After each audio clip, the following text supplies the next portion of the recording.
Please take your seats. Our program is about to begin.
Welcome to A Health Crisis in Plain Sight, how plastics are poisoning our air, food, and bodies, and what we can do to protect our children's future. Presented by Mom's Clean Air Force. Please direct your attention to the screens for a powerful video on plastics and the devastating impact they are having on our health and our planet.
Please welcome to the stage Sam Schmitz from Mom's Clean Air Force, alongside Margot and Levi, Kids Clean Air Force members.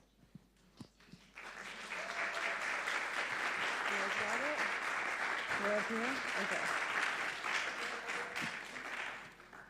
Ready? Welcome, everyone. I'm super excited to kick off our program today, A Health Crisis in Plain Sight, how plastics are poisoning our air, food, and bodies, and what we can do to protect our children's health. We have the honor of hearing from some truly incredible speakers, leaders, and advocates today. You can read more about each of them with the QR code on the back of your lanyard. I hope this summit inspires everyone to keep fighting, organizing, and building people power. We're certainly going to need it, and I appreciate each and every one of you. As we gather this morning, I want to encourage all of you to also take care of yourselves.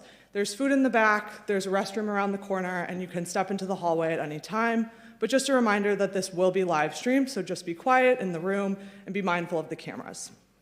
With that housekeeping out of the way, I want to share a bit more about the summit. The conversations you'll hear today take a deep dive into the plastics crisis and the many ways the petrochemical industry is wreaking havoc on our health, our climate, and our children's future.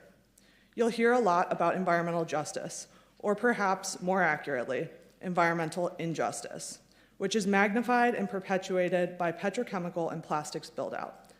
The impacts of this crisis aren't felt equally. They're felt first and worst by historically marginalized communities like communities of color and communities experiencing poverty. And children face the unique burden of dealing with this crisis for far longer than we will. Speaking of kids, I'm lucky to be joined on stage today by Kids Clean Air Force members, Margot and Levi. One theme that will show up throughout the panels is that moms are fighting back to keep their kids safe, even when it's hard. Margot, have you ever seen your mom do something scary to protect you? Yes, my mom is afraid of spiders. But one time I saw a spider on the stairs, and then my mom saved me even though she was scared. I know my mom will do everything to protect me and fight hard for my future. That's why she works at Mom's Clean Air Force. I'm really lucky my mom fights to keep me safe from plastic pollution and climate change so that I can have a healthy future with my capybara friends, my kitty Rocco, and my own YouTube channel. There you go. Well said, Margot. Levi, I heard you got to miss school for this, so I hope you're ready to learn. What are you most excited about to hear today? I didn't realize that plastic is so unhealthy or that it comes from fossil fuels. So I'm really interested in that. So many things are made from plastic, even my toys. I'm looking forward to hearing from the grown-ups about how they're going to protect me and my future. Good job, Levi.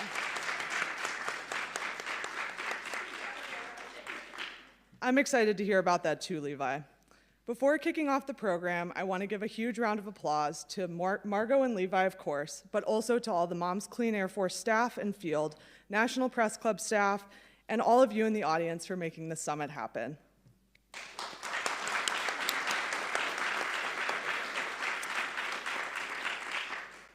We also have some special remarks from Dr. Maria Neira, the Director of Public Health, Environment, and Social Determinants of Health at the World Health Organization. The Breathe Life campaign, led by the World Health Organization and the Climate and Clean Air Coalition, is a global initiative dedicated to raising awareness about the health and climate impacts of air pollution. It also provides evidence-based guidance on solutions to ensure a cleaner, healthier future for both people and the planet. As part of this effort, the World Health Organization and CCAC have identified a distinguished group of advocates known as Breathe Life Voices, leaders who have demonstrated unwavering commitment through action to improving the air we breathe and protecting public health. I'm honored to announce that Dominique Browning has accepted the role of Breathe Life Voice. As co-founder and director of Mom's Clean Air Force and vice president of the Environmental Defense Fund, Ms. Browning has been a driving force in the fight for clean air, ensuring that the protection of our babies and children today and generations to come. Through her work, she has put a human face on the dangers of air pollution and climate change, uniting parents across the United States in a powerful call to action. We hope that her leadership as a breathed life voice will inspire others around the world, encouraging more parents to join forces and amplify the call for clean air, because when we protect the air, we protect our future. Thank you, Dr. Niera, and congratulations, Dominique.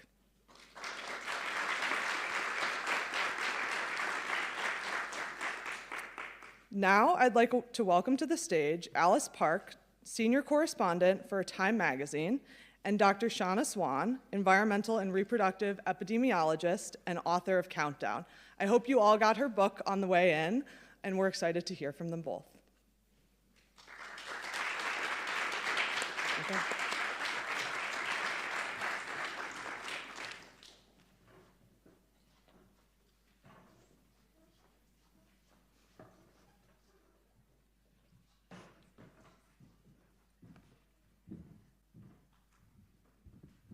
Have our choice of seats. Yeah.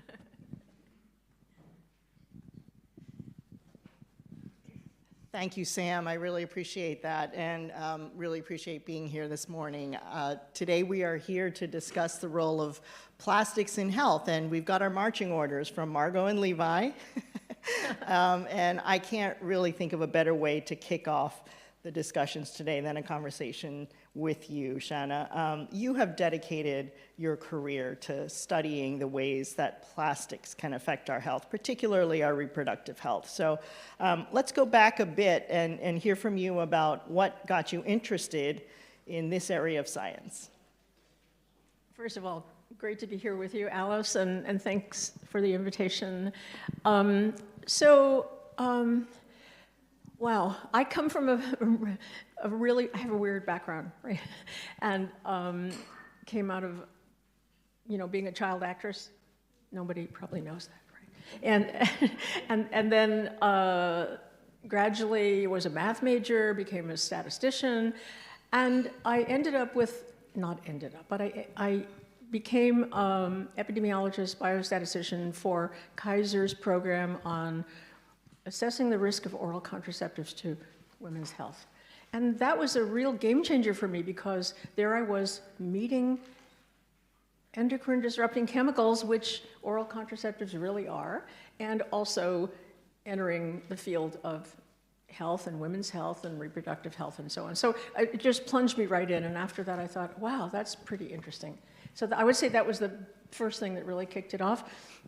And then I worked for the health department, changed jobs, California Department of Health, and was sent to investigate a cluster of miscarriages in Santa Clara Valley. And this miscarriage cluster was identified by a woman, which always is the case, by the way, for these clusters. And she was concerned, and there were too many miscarriages, and that they might be linked to a spill into the drinking water from Fairchild Camera and Instrument Company.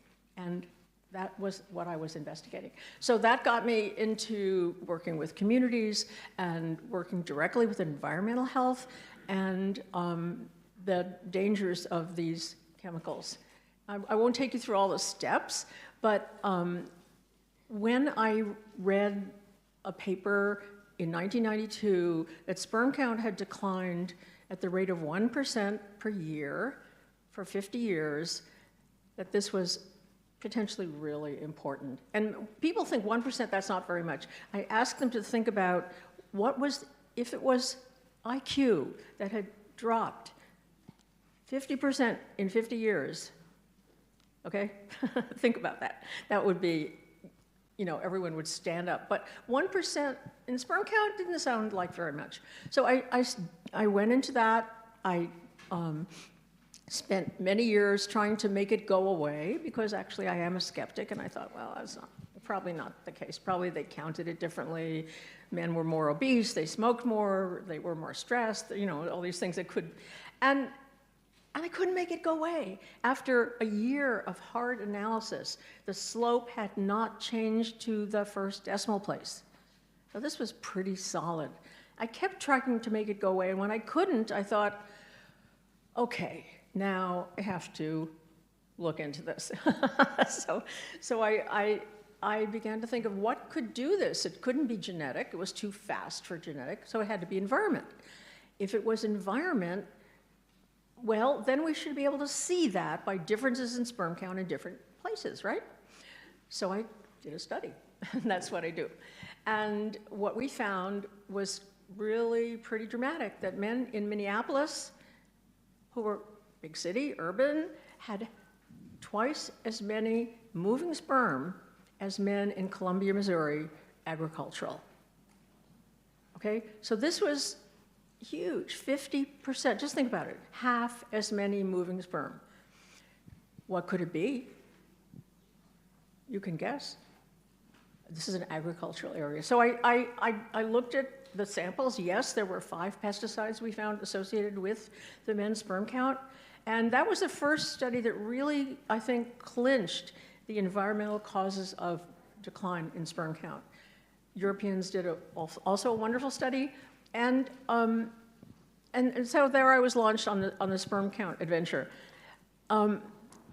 Back in 2015, I was with colleagues at a meeting, and one of them, Haga Levine, said, you know that old study from Denmark, 1992, the Carlson study, should we update that?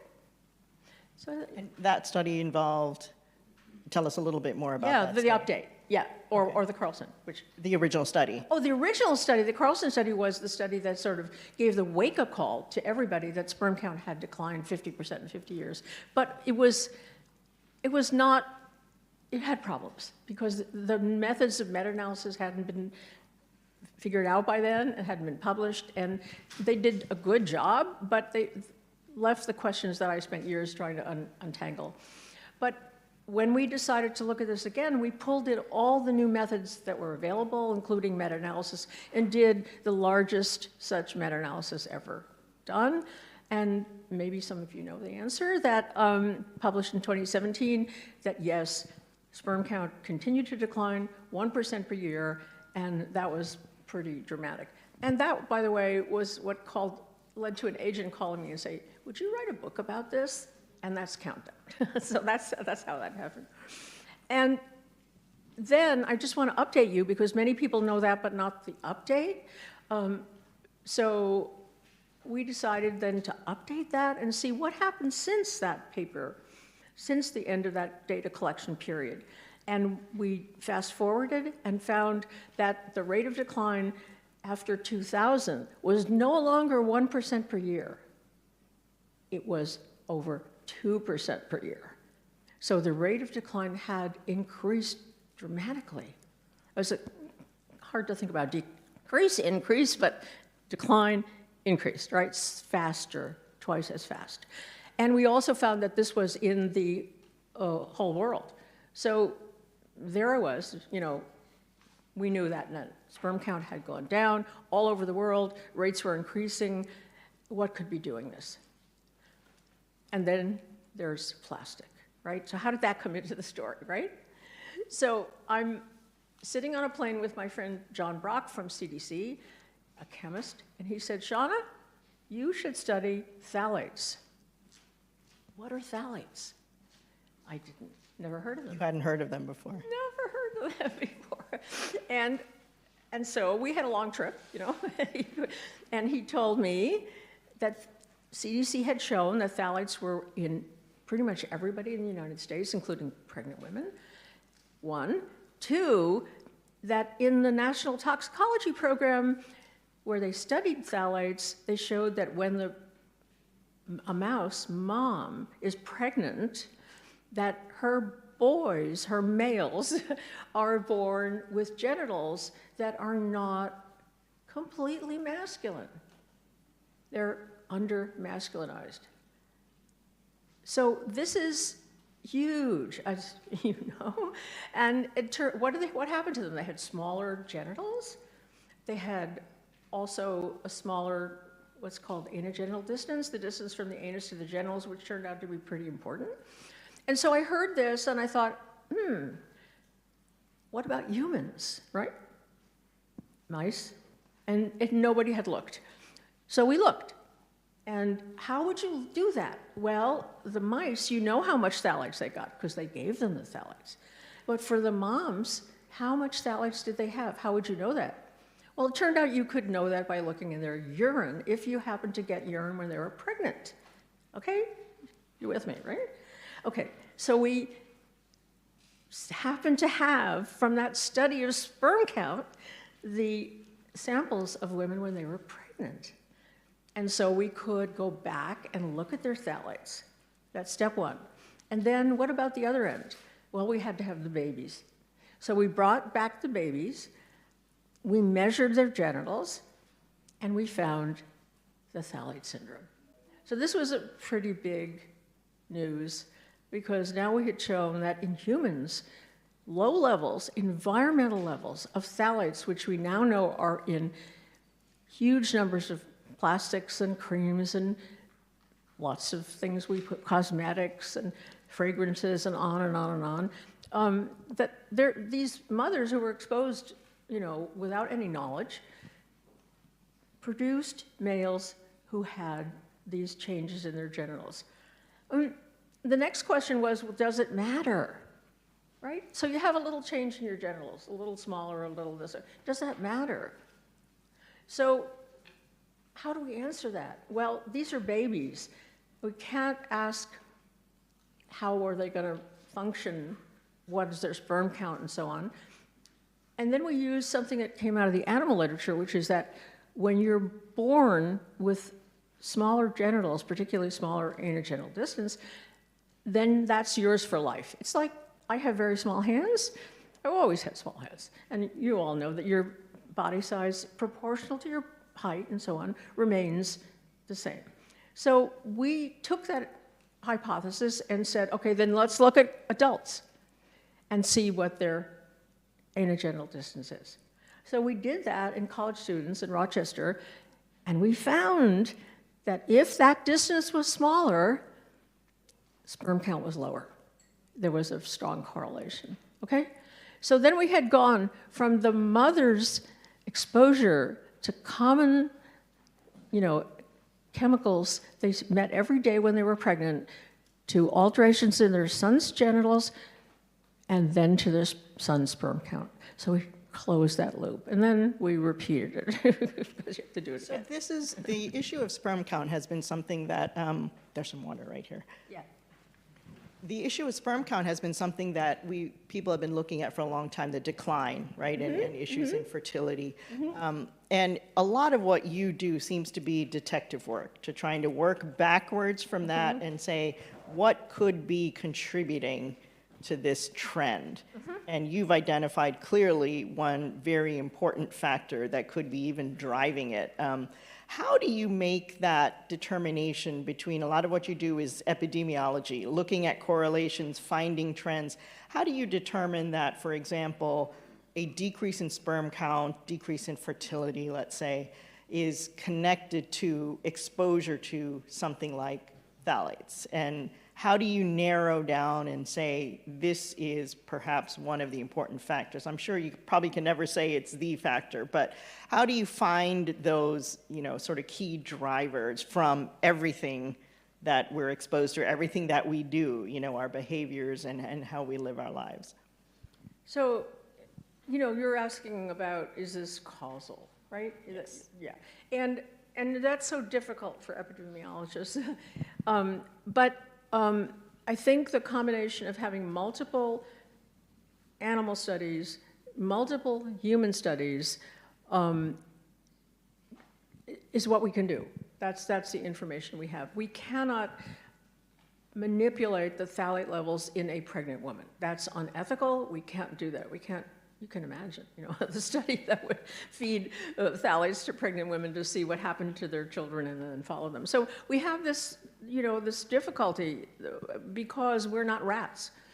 If humans, if we could assign exposure, we would bridge that gap much more easily. But if we understand where phthalates come from primarily, I think it was fantastic, your explanation of looking at agricultural communities versus less agricultural ones and their exposure, right, to the chemicals.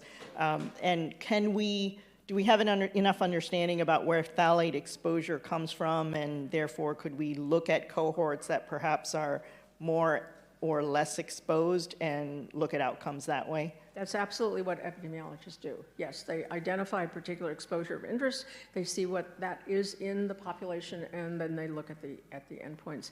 So we've done a lot of that. I mean, we're here today talking about plastics, but I don't want to forget pesticides, and to mention that phthalates are actually in pesticides. Most people don't know that, but one of the functions, what do these phthalates do? I'm sure you all know that. We're all here interested in the same thing. But phthalates have, and plasticizers more generally, have a range of functions. And phthalates in particular make plastic soft, but they also increase absorption. So when you put a hand cream on, it disappears pretty soon into your skin, you know? And that's absorption of it into your body. Well, the plant also absorbs, you want the plant to, I don't, but people do want the plant to absorb the pesticide, then you put phthalates in it. And so EPA used to list phthalates as an inert ingredient in pesticides. They don't do that anymore. I don't know why. But anyway, I'm sure it's still there. And, you know, so there are all these ways that it can get into our body. Let me just mention a few of them. So these chemicals, not only phthalates, but other plasticizers as well. For example, the bisphenols are big actors here, but there are many, many plasticizers, and more being made all the time because they provide different functions to the plastic itself, right? So phthalates make the plastic soft, and bisphenols make the plastic hard, and on and on and on. So there are these different properties. And so they get into our body, depending on what they are, in different ways. So we drink them, we eat them, that's ingestion, right? They get into our skin, that's dermal absorption, and we breathe them in our air, and that's inhalation, right? So it can be something as obvious as hairspray, something as obvious as nail polish. The odors from that, you smell them, then you're breathing them in, right? So though every way that something can get into your body, these things get into your body all the time, 24/7, without our knowledge. Let's move on to something that you spent a lot of your career looking at, which are the chemicals that mimic hormones, right? And so-called endocrine disruptors. Can you describe them and why are they so concerning? Why are they such a big part of the plastics industry, and how are they affecting reproductive health? Well, we've been actually talking about them, right? Because great examples of endocrine disrupting chemicals are the phthalates and the bisphenols. What does that mean, endocrine disrupting? So another way to say it is endocrine mimics. What they do is I call them impositors, hormone impositors. They sneak into our body, they pretend to be testosterone. They pretend to be, because their chemical structure is similar, they pretend to be phthalates, and then they can go onto a receptor that was meant for a testosterone molecule and occupy that receptor. They also can interfere with the circulation, the distribution, the production of these natural chemicals, endogenous chemicals in our bodies.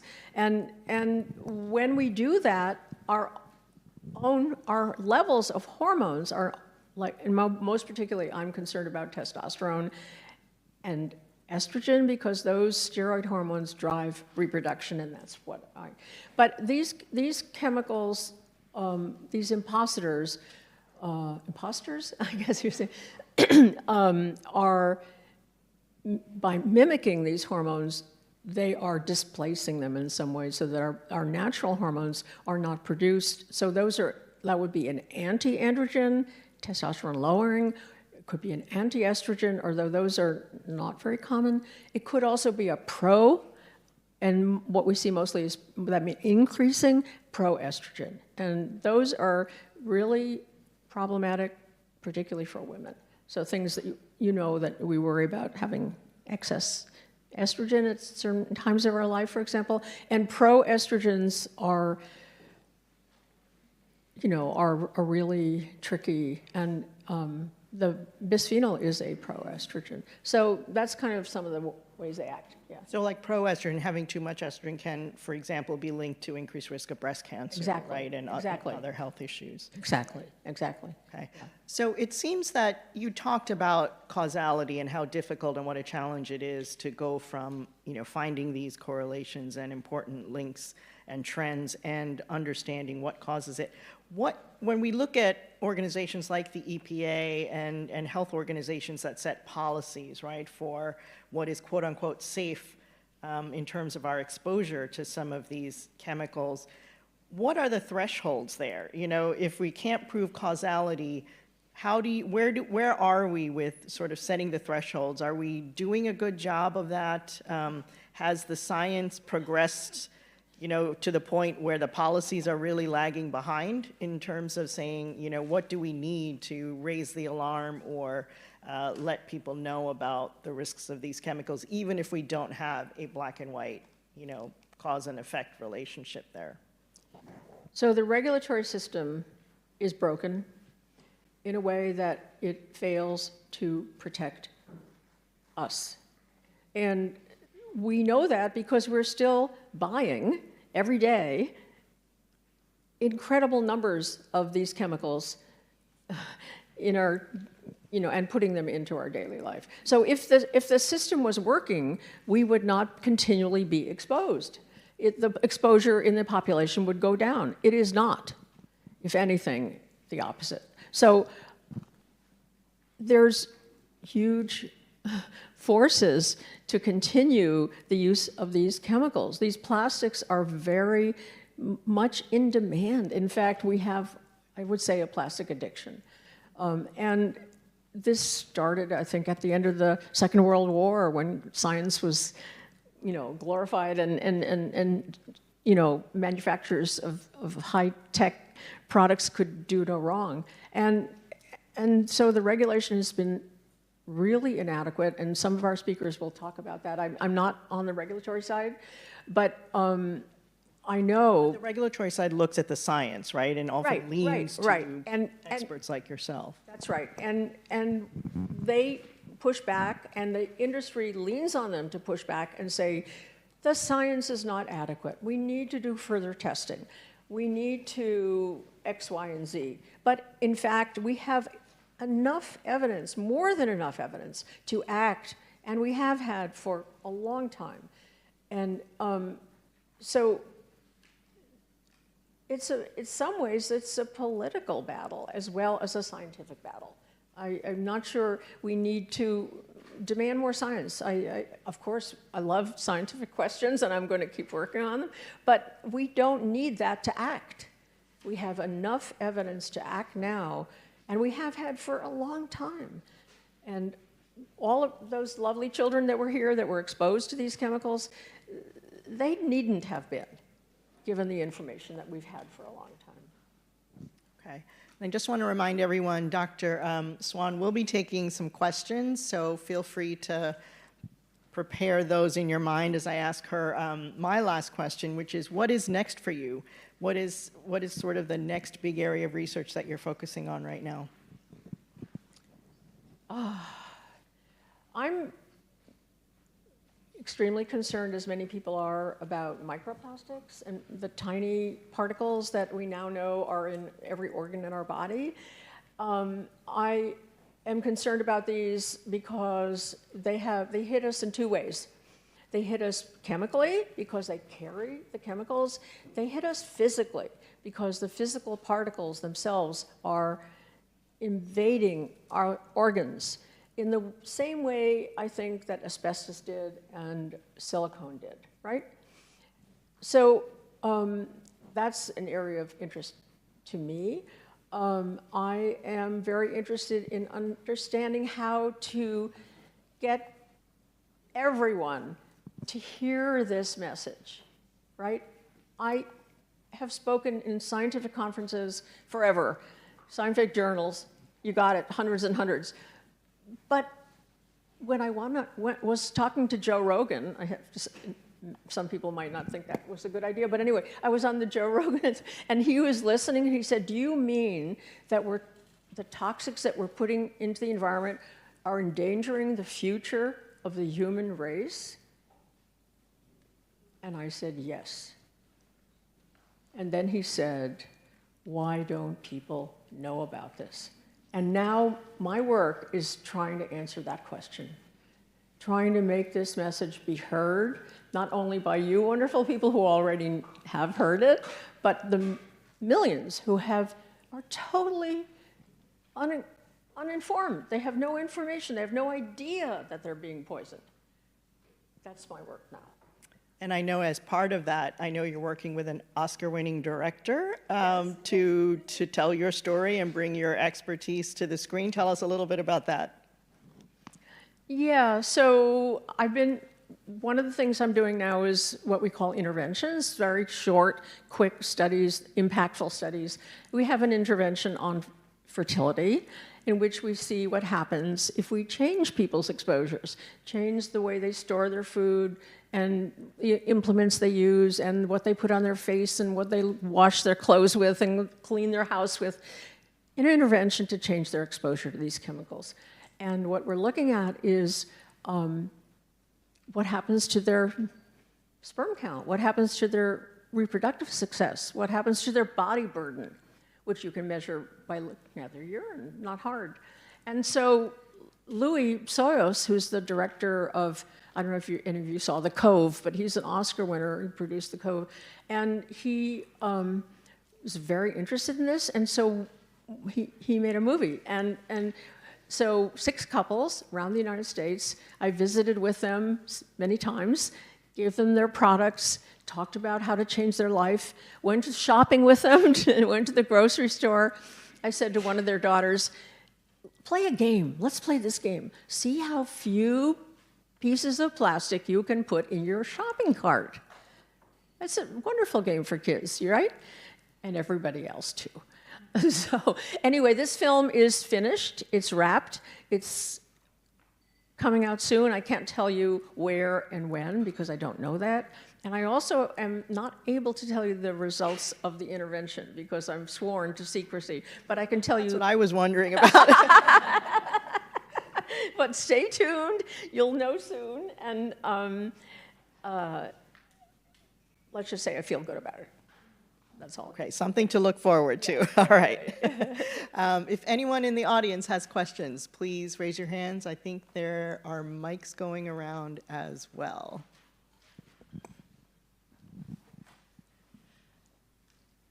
Is there someone? Any questions? Yes? Oh, I think up front here. Yes? Oh, no, sorry. I have a question that was from online. It's troubling you mentioned the impacts of hormone-mimicking compounds on infants and children. Is there also evidence of multi-generational effects of these chemicals, like on children's children? Great question. And yes, in animals, and not, there's some in humans, it takes time, right, to get this transgenerational effects. I don't know if you heard about a drug that women took to prevent miscarriage, diethylstilbestrol or DES, but that's definitely pro-estrogenic, is a huge estrogen impact, and the children that were exposed, their sons have disorders of their genitals. So that's one concrete example of transgenerational effect in humans. Most of the cohorts that we're studying now, our children are, in my cohorts, they're 14. So, in another 10 years, we'll be able to answer that more directly. There are not a lot of cohorts old enough to look at transgenerational effects of these chemicals. How do you know that they're transgenerational and sort of being passed down versus, new generation just continuing to be exposed or being exposed to new compounds, right, new toxins? So again, animals show us that if you expose an animal only in the, say, the grandmother, and you get a much less of an effect in the 3rd generation than if you expose along the way. So there's a cumulative effect that's seen in rodent studies. Someone, Mike Skinner thinks to the 7th generation, I'm not sure it goes that far, but definitely multi-generational effects of these chemicals. But we have to wait to see that in humans. I'm not waiting because I don't want to see that. And of course, with humans, that whatever effect that is could be compounded by the fact that unlike the rodents, which are in a controlled environment and perhaps the next generations are not exposed to the chemicals, humans continually are, right? Exactly. And to new and different ones as well. I think that's the important point. Thank you, Alice. That we can see the difference in the animals. Only expose the grandmother, you won't get one outcome. Expose the grandmother and her daughter and her so on, a much greater impact. And Pat Hunt showed that beautifully. We have a question over here. Question? Thank you for your work, Dr. Swan. Did you follow Dr. Theo Colburn when she was doing her endocrine disruptor research as related to fracking wells, predominantly in Colorado? Theo Colburn was a pioneer in many, many ways. And I knew her and I visited her, and I greatly admire her. The dangers of fracking have been established.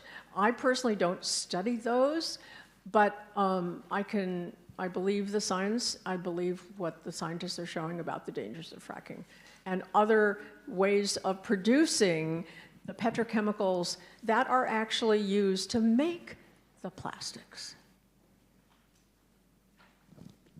Okay, one more quick question. Yes, here. Hi, thank you so much for your work. I was wondering if you could talk about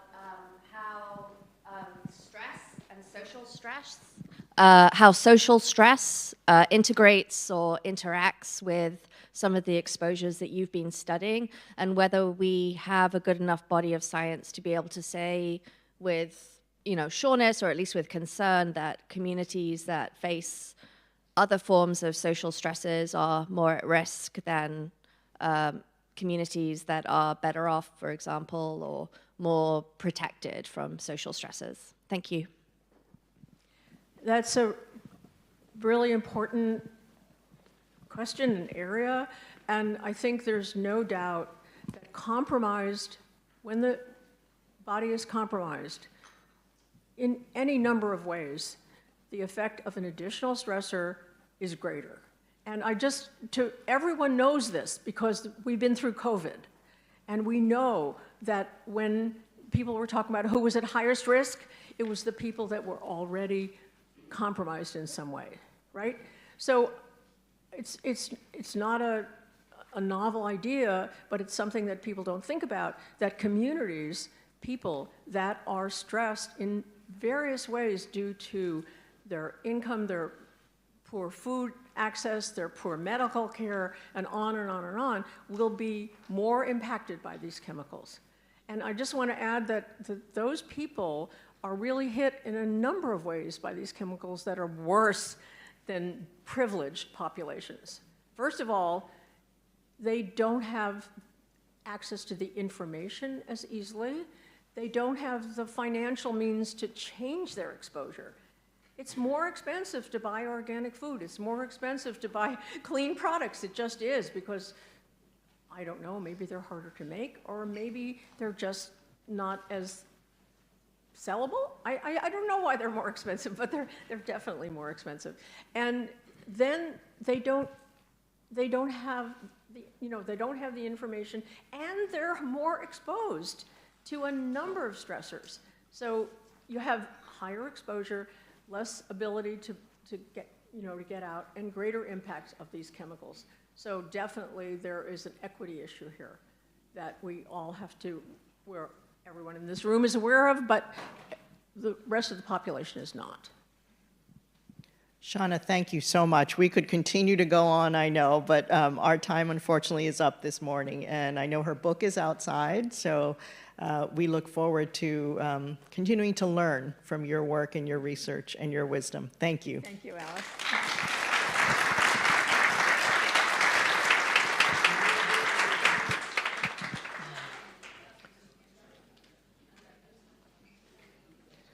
A quick housekeeping note.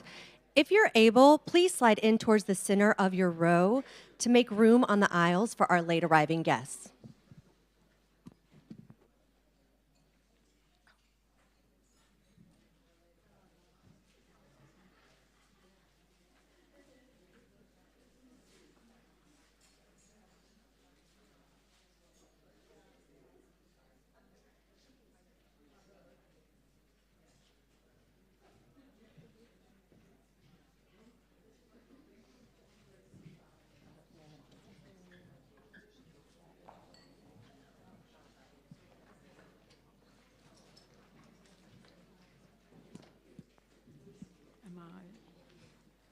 And now, for the panel segment, What Everyday Plastic Exposure Does to Our Brains and Bodies, please welcome to the stage your moderator and Moms Clean Air Force Director, Dominique Browning, along with our panelists, Dr. Leo Trasande, Dr. Tracey Woodruff, and Dr. Shannon Z. Jones.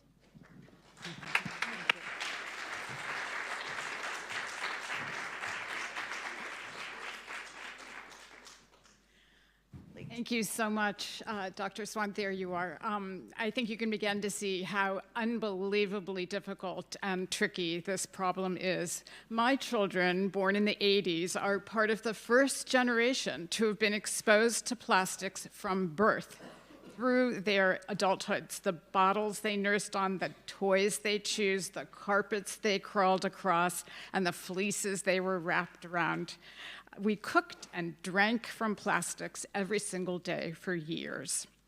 I had no idea that the industry was putting known carcinogens and endocrine disruptors into our stuff. So this is really personal for all of us. We have superstars here to talk about the migration of petrochemicals and plastics into our bodies. Each expert could talk for hours about their work, and sadly, we don't have that kind of time. But our goal is to make sure we communicate top-line information and that we get the experts in front of you so you have trusted resources in the future. And most of all, our goal is to sound the alarm.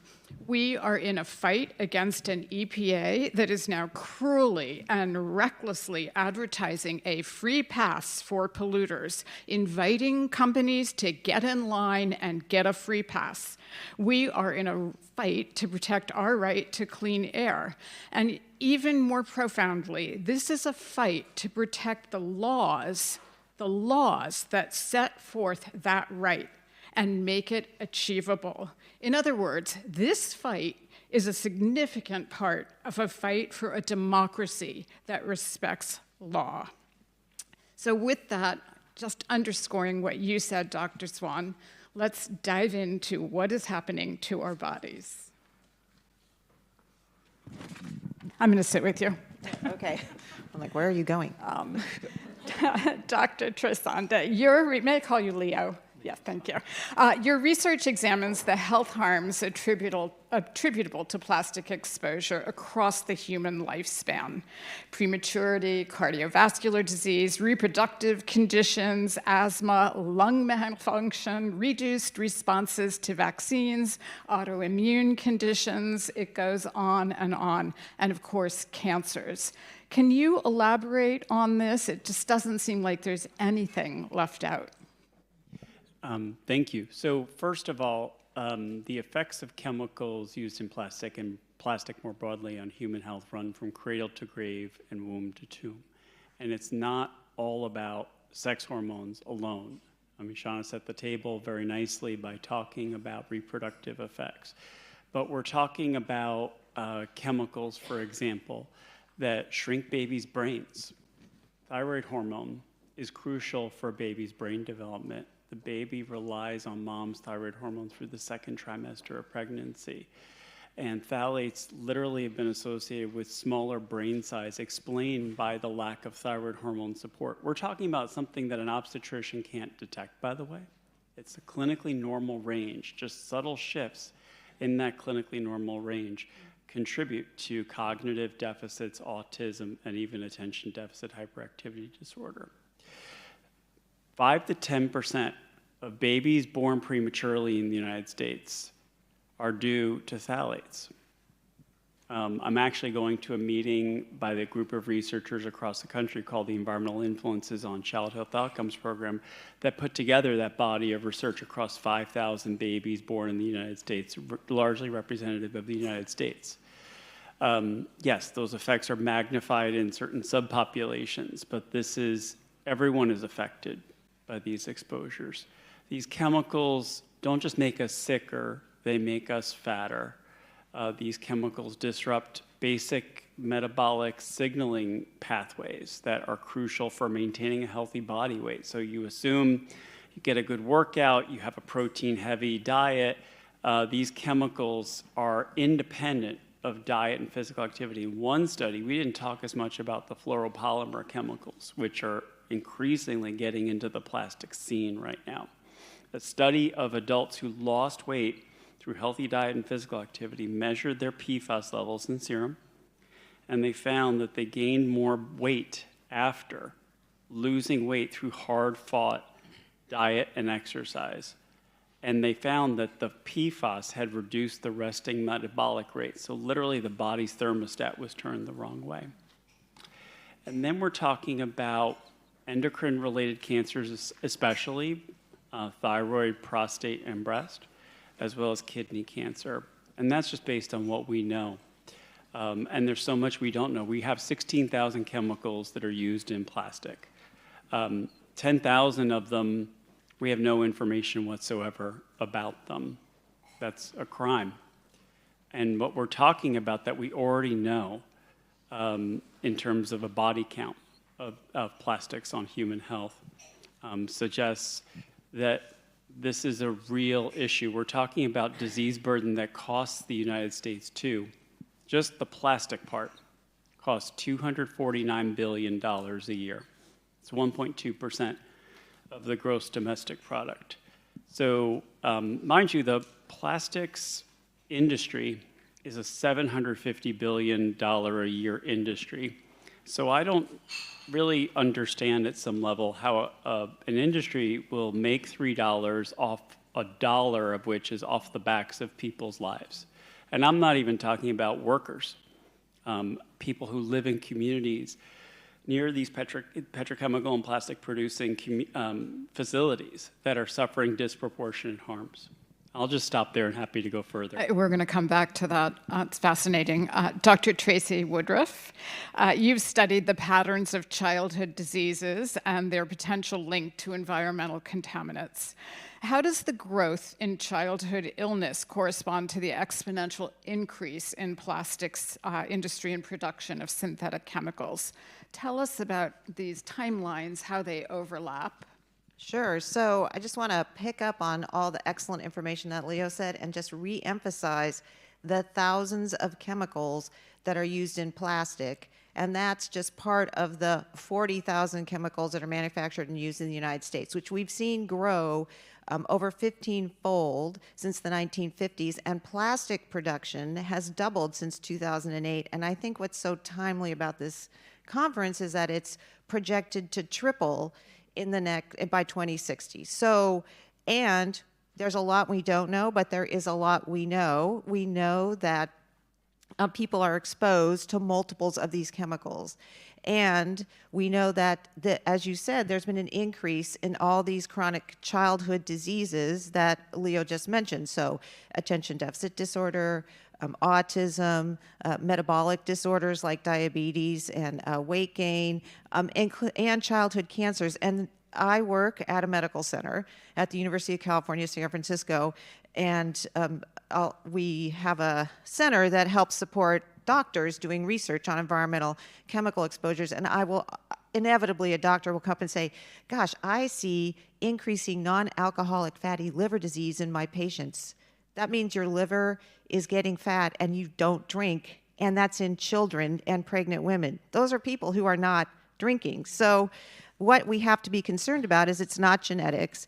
It is definitely linked to this increase in these petrochemical produced chemicals, plastics. And I just want to say that the other part of this is that corporations, the fossil fuel industry is making these chemicals, and they are profiting from these chemicals. That's why we have started at UCSF to look at corporations who are making these products like plastics, air pollution, tobacco, ultra-processed food. They're all part of the same problem, and they really are the driving factor in disease now in the population. So we need to be thinking about, sure, we have to regulate these plastic chemicals, and EPA is not doing their job on that, but who is driving the conversation on that is corporations because of their misinformation and trying to stop what we're trying to do here. So that's why we need to think about this science, but the science of also who is really spreading the bad science and misinformation that's preventing us from doing the right thing in terms of preventing these exposures. Thank you. Let's come back to the corporations after. Dr. Shannon Jones, thank you for coming. One of the most shocking things about plastics, which few people seem to know about, is their role in hazardous air pollution. Your research focuses on the toxicology of inhaled pollutants. Can you tell us about what's coming out into the air from making plastics? Sure. First of all, thank you to the Moms Clean Air Force for this invitation. It's a topic I care very deeply about and am passionate about. As you mentioned, I study how the combustion of biomass or organic material contributes to air pollution. So when you burn things that contain carbon, like what's being emitted. And so when you think about plastics, even from their production to their disposal, every step of the way, there are pollutants being emitted.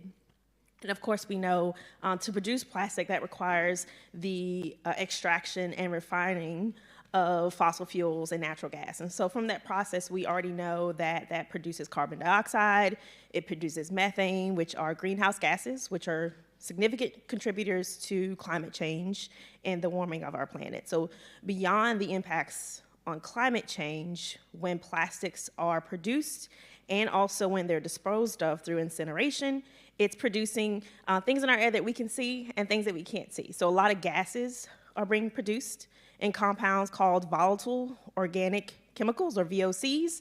Those are chemicals that can easily be vaporized. So that's a part of the pollution we can't see. But there's also the material that's called particulate matter.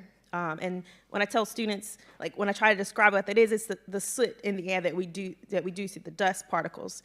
And so lots of chemicals can absorb or stick to the particulate matter. And particulate matter is of particular interest to me because of its health effects. And so when plastic is produced and when it's burned, of course, we get the microplastics, but what is of great concern is also the particulate matter and the size of those particles. And we're very concerned with PM 2.5. And so plastic production and plastic incineration contributes to particulate matter of the size 2.5 microns or smaller, and that's the most dangerous form of particulate matter in that it gets deep inside of our lungs and causes long-lasting effects all throughout our life.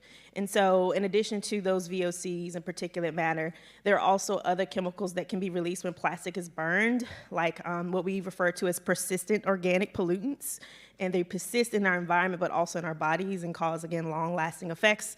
Some of those can include a very dangerous chemical called dioxin. It was a class of chemicals called dioxins, furans, ethylene oxide. So a lot of these chemicals are endocrine disrupting. They're also known carcinogens, and they can have impacts on every stage of life, even before birth, again, all the way to the grave. So that's just a few of the pollutants that are produced, again, from the production all the way to the incineration of plastics. There's no getting away from it, basically. Yeah. Leo, you've described the haunting pattern of concern. I think that's a beautiful phrase, actually, a haunting pattern of concern. This is haunting from exposure to some of the chemicals found in plastics. Will you talk about that? And then secondly, can we just get these out of plastics? Can we just remove these chemicals of concern? So what I didn't talk about yet is the fact that these chemicals are literally killing people. So we did a study recently published documenting in a national survey linked to death data that 50,000 Americans between the ages of 55 to 64 die each year due to plastic exposure. That's just the part of phthalate exposures that was linked to death due to heart disease. That was due to plastics. That means an additional $20 billion in lost economic productivity. I mean, 55 to 64-year-olds are in their peak earning years. A year later, with probably a little bit more splash, a study looked at the carotid arteries. This is the arteries that feed the brain oxygen. And they found microplastics and nanoplastics of various sizes, including polyvinyl chloride plastics, which use the phthalates. Not always, but in general. And what they found is a 4-fold increase in heart attack, stroke, and death as a composite outcome. So that haunting pattern of consistency is you have two different ways of measuring plastic exposure. One, chemicals measured in urine, the other, particles detected in the carotid arteries. And you have a consistent effect. And we talked in the previous panel about this notion that we never are going to achieve causality in the pure sense of the word. The person who coined the term causality, Sir Austin Bradford Hill, emphasized that you're never going to get 100% causal, that you have to look at the social context and the stakes that are involved. And I can't argue enough how the stakes are extremely high. And what Austin Bradford Hill said at that time, Dr. Hill said at that time, is that on limited evidence in that scenario, you should act as a society, given the social and pressing context of the matter. So we're in a situation where we need to do two things. We need to, as healthcare providers, I'm a practicing pediatrician, but as you can see, I'm increasingly getting into adult exposures and adult effects too.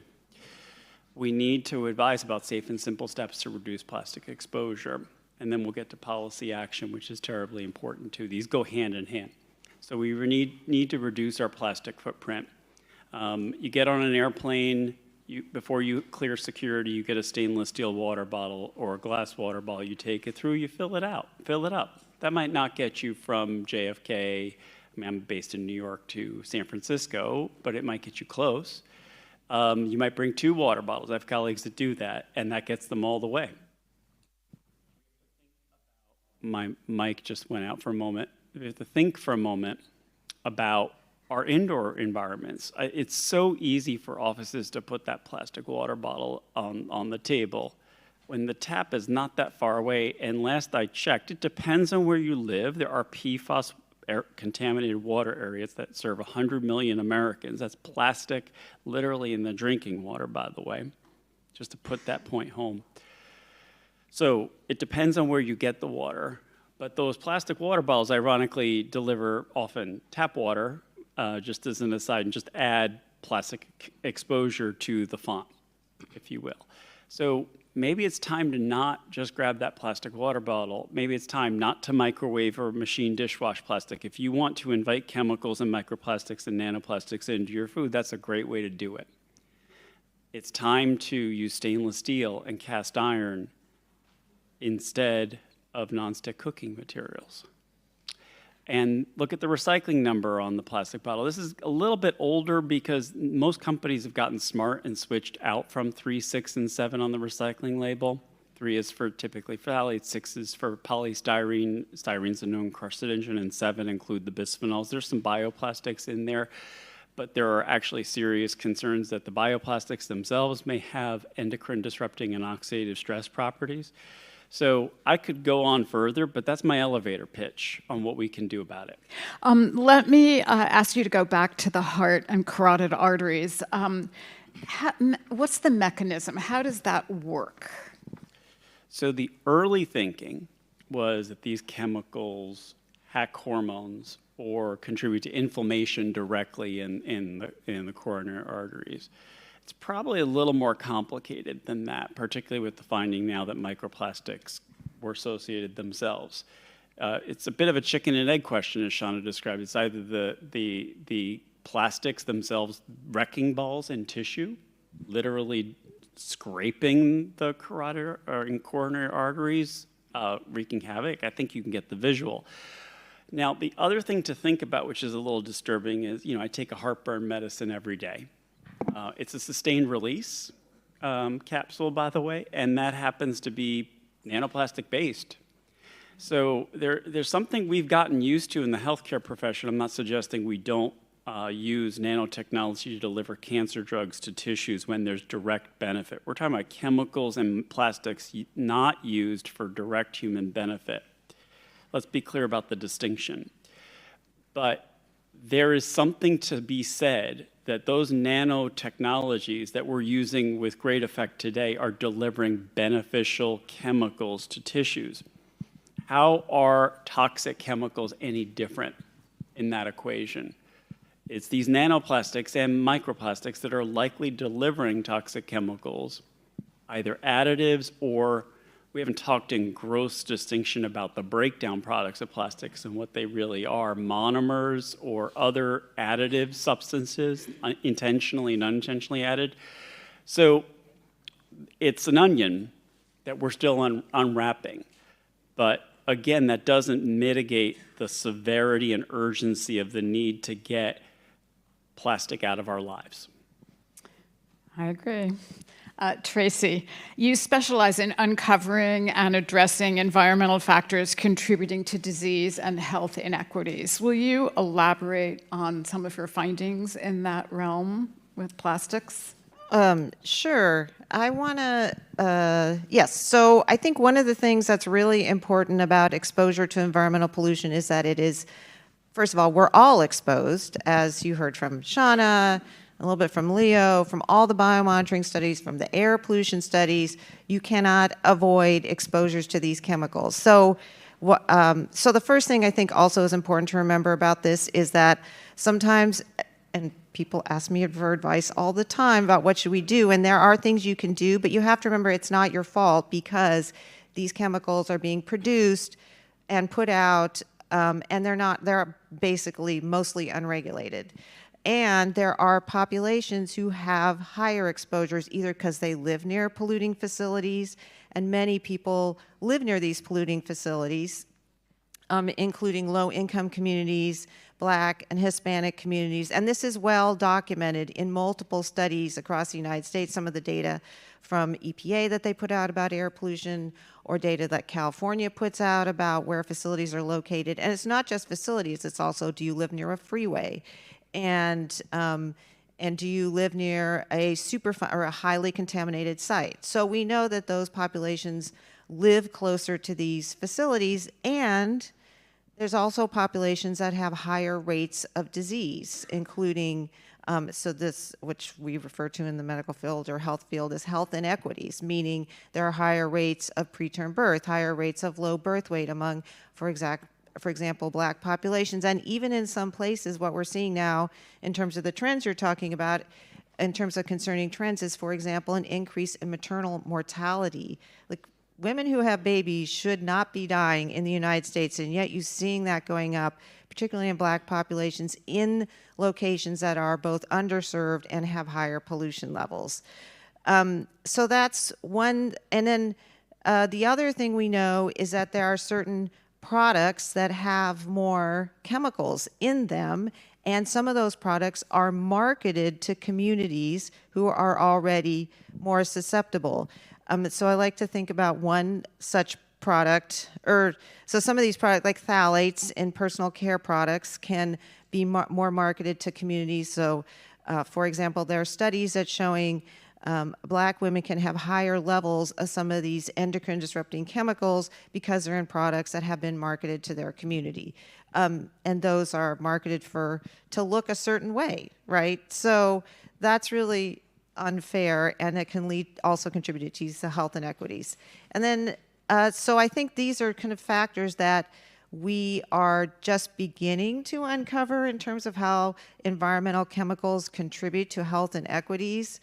I will also note that that is now research that is now being defunded under the current administration. So I think that's really important to note too. So just because we don't study it doesn't mean it's not there. And that, I think, is a lot of how it's hard to talk about toxic chemicals or these industrial chemicals, is because they're really invisible. Like you were saying, most of them are invisible. We can't see them, but yet they're in our body.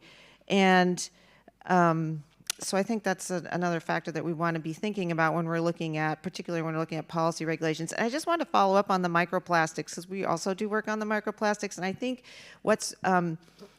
I think people don't realize is that microplastics are the same size as the particulate matter air pollution that you were talking about. And we already know particulate matter air pollution causes all kinds of adverse health effects, including cardiovascular effects and respiratory related effects. So it's no surprise, since microplastics are in that mixture, that they also would be related to those health effects. So I think this just gets to the other point, which is we have plenty of data to take action. That's not what's stopping us from taking action. There is a lot of science, and we need to be thinking about what are the tools that we're using to make sure that the science is getting used in the appropriate way to protect people's health.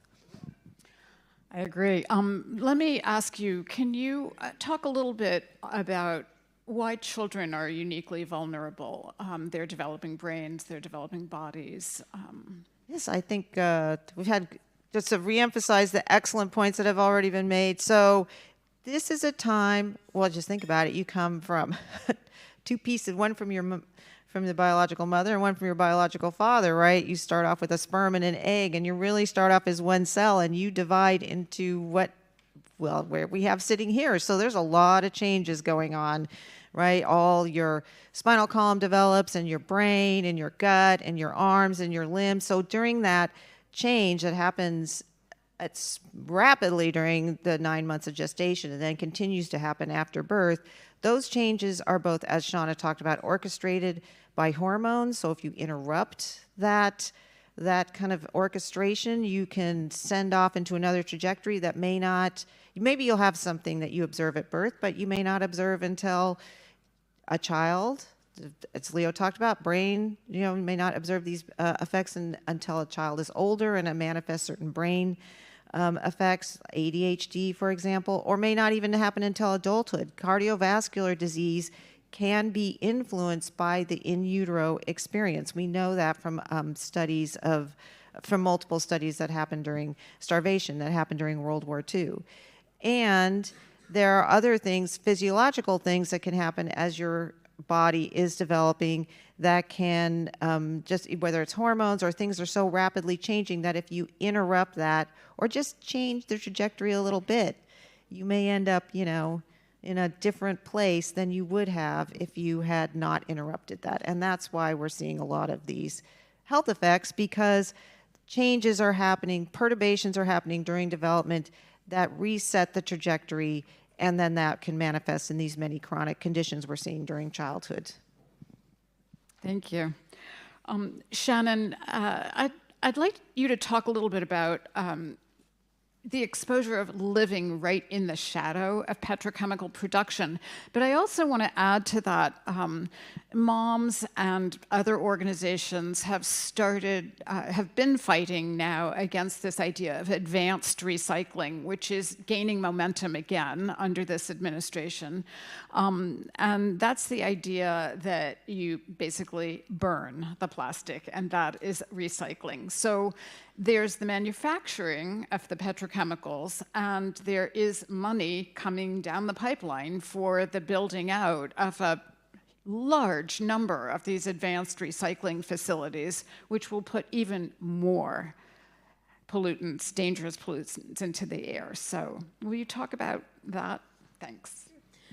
So in toxicology, we think about exposures, whether they're acute or chronic, right? So if you think about, say, someone who lives in a fence line community, they're gonna have these day-to-day chronic exposures, which are gonna lead to vastly different effects than, say, just an acute one-time exposure. And so when looking at chronic exposures in people, we also have to keep in mind that most of the research studies, say in cells or animals or the models, are looking at like single controlled exposures where people are bombarded with multiple different types of exposure. So we have to keep that in mind, that it's chronic and that it's a combined exposure of all different kinds of chemicals. And so with that in mind, and we think about what the effects are on people in those communities, it's going to affect everyone at the molecular, the smallest scale, all the way to whole body effects. And so when we think about what's happening at the molecular level, say our DNA, when we're exposed to, say, endocrine disruptors, it's remodeling and changing our DNA. It's going to lead to increased risk for cancer, right? It's turning on genes that can make one more susceptible to this unregulated cell division that leads to cancer. So that's one effect.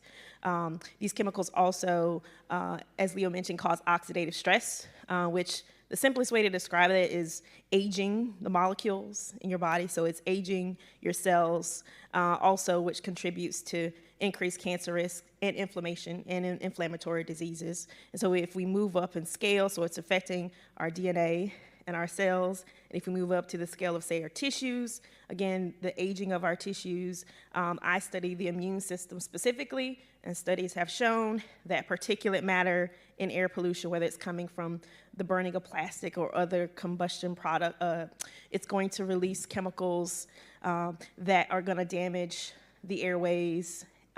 It can exacerbate other pre-existing conditions like asthma, or if someone has COPD. And so I specifically look at inflammatory processes caused by particulate matter. And so chronic inflammation can remodel our airways. It can narrow them, it can cause more mucus production. So again, we're predisposing people to airway disease.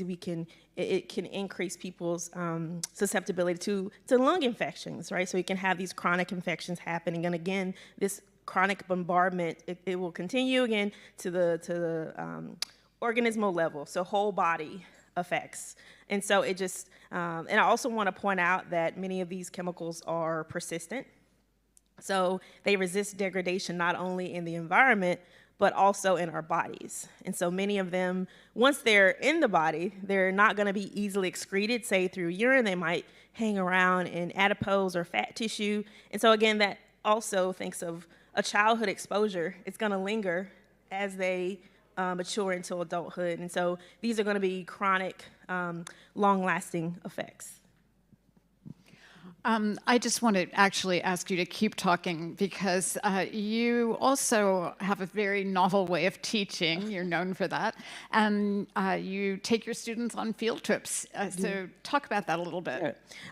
So I am a biology faculty member in a primarily undergraduate institution in Virginia, University of Richmond. So we have very well-funded program with few students. So we can give students really remarkable memorable experiences. And so one class that I teach, it's called Toxic Communities, and it's a really deep dive into environmental racism.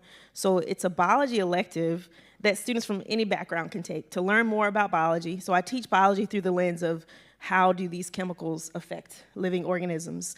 And so it's a case study based class, and in biology, case studies are commonly used because it turns out that students hold on to information when they can link it to something in the real world, something that they can relate personally to.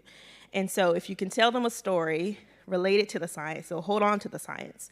And so to me, taking them to Louisiana, which I did for 3 years, that's how I actually met Jo and her sister. So it's basically linking this abstract material that they learn in the class to real people, showing the real effects.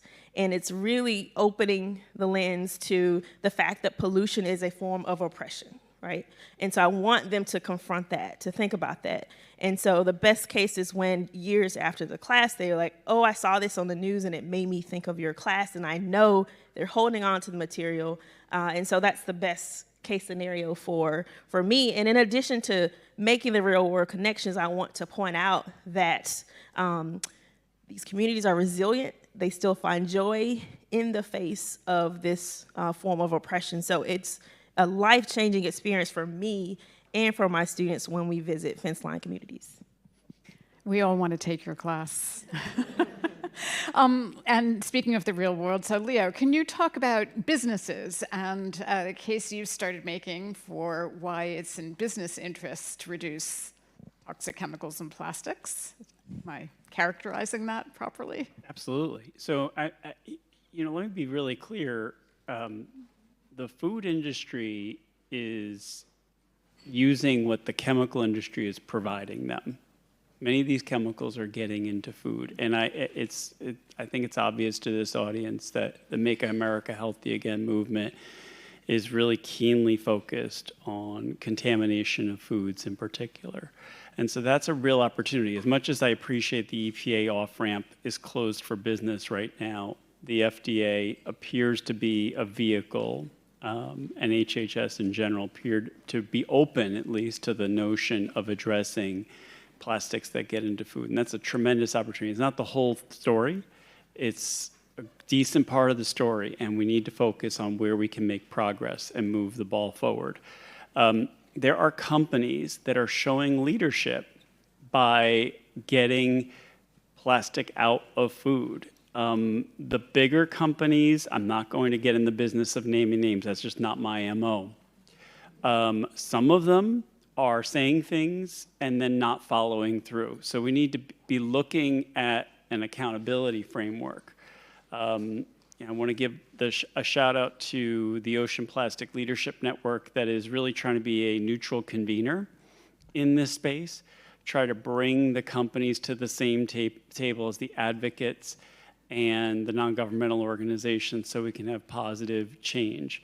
And I'd be remiss if I didn't emphasize that this is not just a US discussion, this is a global discussion. There's a global plastics treaty that's been negotiated now for a couple of years on possibly the fastest track that you can ever imagine for a UN-based treaty process. And so some people are wringing their hands saying it got delayed, et cetera. That, I think, is a good thing because it means that countries are really serious at holding some of the plastic producing companies and countries accountable for what they're putting into our bodies functionally. So that meeting is going to continue in Geneva in August, and I'm proud to be part of the Endocrine Society delegation. I see Joe Loxo's in the audience as well, so feel free to reach out to him with some specific questions. The Endocrine Society, and this brings me back full circle, we need to have the healthcare community even more engaged in this process. The Endocrine Society has really been landmark in its leadership in putting out there the direct effects of plastic on human health, not just on the endocrine system, but to me, to borrow from Vince Lombardi or before Vince Lombardi, the endocrine system isn't just a thing, it's the only thing, because so many biological functions that we've talked about derive from the endocrine system, and the multifocal impacts on human health, from heart to kidney to brain to thyroid to the reproductive tract, all are around the fact that the endocrine system is a master signaling system. It's our environmental sensor and underlies biological functions. And I want to say one last thing. I'm going to editorialize a little bit here. There was another landmark moment just about a couple of years ago that offers me additional hope from a healthcare perspective, and that is that the National Academy of Sciences announced the need for clinical testing for one group of chemicals used in plastic materials, the PFAS, and suggested actionable steps to monitor populations for health consequences. To me, this is a crucial moment because it's the first time since childhood lead exposure where we're actually putting testing in the menu. And I'm going to throw out there that I think phthalates and bisphenols are on that pipeline eventually because they're actionable, safe, and simple steps. You can reduce urinary levels 30 to 60% depending upon the study and context, low-income, high-income populations in days. So if you perseverate in those interventions, you can change hormone profiles in weeks. You continue, you change chronic disease profiles in months regardless of previous lifestyle and chronic disease pattern. Thanks. Wow. Thank you. Tracey, can you editorialize too?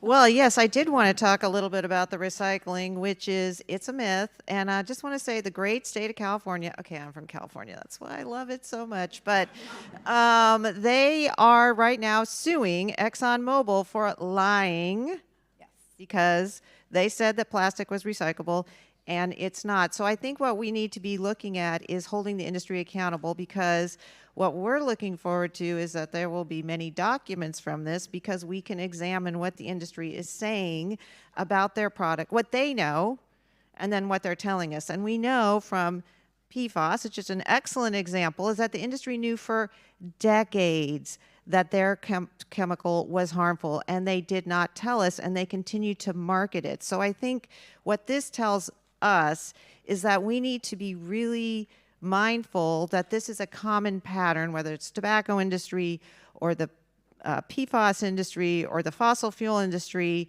is that it's really important to have these structural policy changes that hold them accountable and make sure that they're because they're in it for profit, right?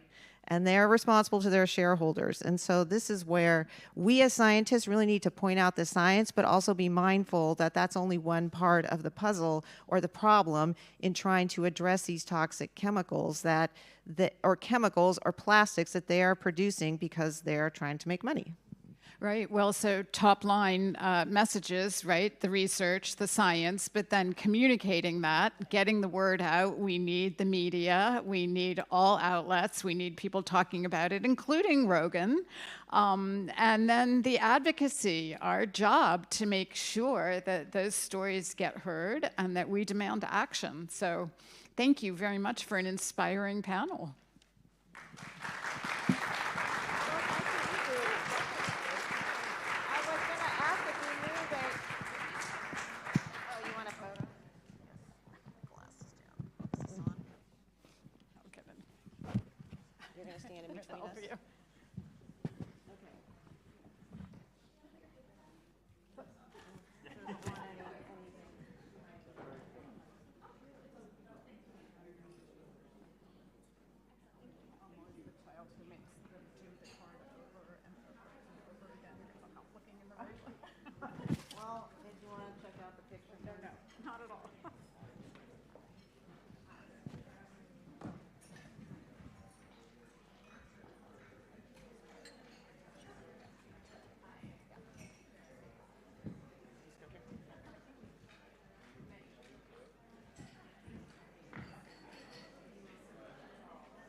Please welcome Mom's Clean Air Force National Field Director, Patrice Tomczyk, and for our next panel, Dangers to Communities on the Front Lines of the Plastic Supply Chain.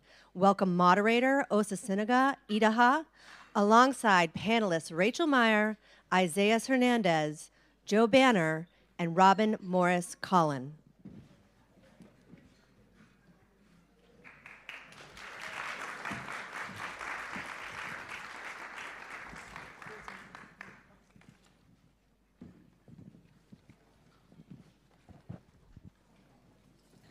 Right. Big thank you to all our panelists, and I learned so much from the last one. My name is Patrice Tomczyk, and I'm the National Field Director for Mom's Clean Air Force, and I am the mother of 2 boys. I support our 18 state-based field organizers who are across the country, and what they do is they fight for the protections of our children's health from air pollution and our changing climate. And they work at all levels of government. So I live in southwestern Pennsylvania, where there is a long, long history of extraction and also industrial pollution. So about 10 years ago, I was introduced to Mom's Clean Air Force when they came to my community and helped me and the other parents in my community fight for the protections of our children's health from the proposed fracking that was happening, and also the proposed petrochemical facility that was going to make plastics in the next county upwind from us. So the connection there is that the fracked gas in communities like mine is used to make the plastics. And so this is the beginning of the plastic supply chain. So once I learned that air pollution from fracking and from plastics production creates really harmful chemicals and pollutants. Once I learned that, I was ready to do battle. And in particular, what I learned is that some of the chemicals can cause children's cancer, in particular childhood leukemia. That's a blood cancer. You see, My child had been diagnosed with leukemia at 3 years of age and went through 3 years of chemotherapy. So at this point, he had just finished his chemotherapy, and he was cancer-free. As a parent, there was no way I would stand by and watch this happen without doing something, getting into action. So I worked with my community. I wanted to protect my children and the 3,200 of his classmates from all this pollution. So this was a community battle that I fought, and it opened my eyes. Not only did I want to protect the children in my community, I wanted to protect them in the state, in the nation. So, and I felt like I was pretty good at this community organizing. So as soon as a position opened up with Moms Clean Air Force, I convinced them to hire me. And I was very thankful. So I stand here, I am passionate about protecting children from pollution because I don't want kids to have cancer. Too many children have cancer, and cancer's on the rise. So next, what you're going to hear are other people's stories, their passions for environmental justice. And so on our second panel, it's titled Dangers to Communities on the Front Lines of the Plastic Supply Chain. And the moderator is going to be Osasenaga, Idahor. He's a podcaster and a member of the EPA's 2024 Youth Advisory Council. We also have a great lineup of speakers here that will include Rachel Meyer, who's the Ohio River Valley organizer for Moms Clean Air Force. We have Isaias Hernandez, who's an environmentalist, an educator, and founder of Queer Brown Vegan. We also have Joe Banner, who's co-founder of the Descendants Project. And we have Robin Morris Collin, who's a former senior advisor on environmental justice to the former EPA Administrator Regan. With that, Osasenaga, please take it away. Thank you all for being here today. I want to say thank you to Patrice, thank you to Dominic, thank you especially to my supervisors from 2 years ago when I was an intern here, Sam Schmitz, Elizabeth Bayshard. I'm so grateful to see all the warm, smiling, familiar faces here again. And thank you to my distinguished panelists here today. I'm so grateful to be sharing the stage with you all. This is a very important topic. It demands our attention, and the first panel provided great context into, well, just what this summit's title suggests. Plastics, it's a health crisis in plain sight. Talking about the everyday concerns, people as children, very young, babies in the womb, that are very much at risk because of the petrochemical industry and the plastics that are all around us. So the great thing about the way this thing works is that the first panel actually gave us a great sequel for what we're talking about today. I was taking notes and I saw that Dr. Leo Trasande, Dr. Tracey Woodruff, and Dr. Shannon Jones, they all mentioned communities living on the front lines. And that's what we're going to talk about today. So these communities, we're going to explain what that is. And so without further ado, I want to start with my first question, which is actually directed to Joe Banner. Joe, this panel is focused on frontline communities. What is a frontline community? Thank you for the question. So frontline community, well, let me just start by telling you more about my community. I live in the village of Wallace. My family has what I now know as a hamlet. Doesn't that sound charming? And in St. John the Baptist Parish in Louisiana. We have been a part of this community, my family, for over 300 years. I'm 10th generation Louisianian. My family has seen it all. Whatever's happened along the river is somewhere in my bloodline. So we've had this really special spot for my community or for my family. We have beautiful oak trees in our yards. We have squirrels everywhere and birds who I love to sing, love to hear sing, but sometimes are a little bit too loud. But that's just the charming nature of the community. Unfortunately, there is another side of this story, and that is we're in the middle of Cancer Alley. This is a stretch, an 85-mile stretch between New Orleans and Baton Rouge that is inundated with pollution because of the different types of petrochemical companies and other polluters too that are along this stretch. So my community, as lovely and charming as it is, and the incredible stories that I can tell you about this community, unfortunately, what I'm here to tell you is how much my community suffers because of the front line or the fence line location along these different types of polluting facilities, especially the petrochemical companies. And communities like mine are enduring just an unimaginable type of burden of holding this on their shoulders in order to just get through their everyday lives, just waking up, just breathing, just drinking water. It's all a struggle because everything is polluted.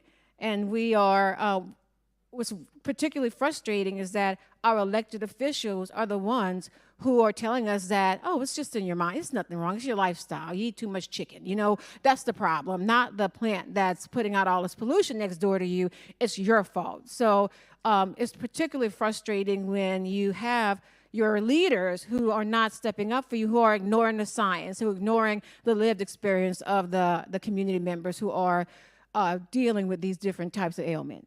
And thank you for providing that context into, because so many times when we look at environmental justice stories, and I feel like that's one of the censored words that we can't say, or these frontline communities, we're often so focused on the suffering aspect, but you also provided that, you know, the story. Your St. John the Baptist Parish, Louisiana, is more than just that.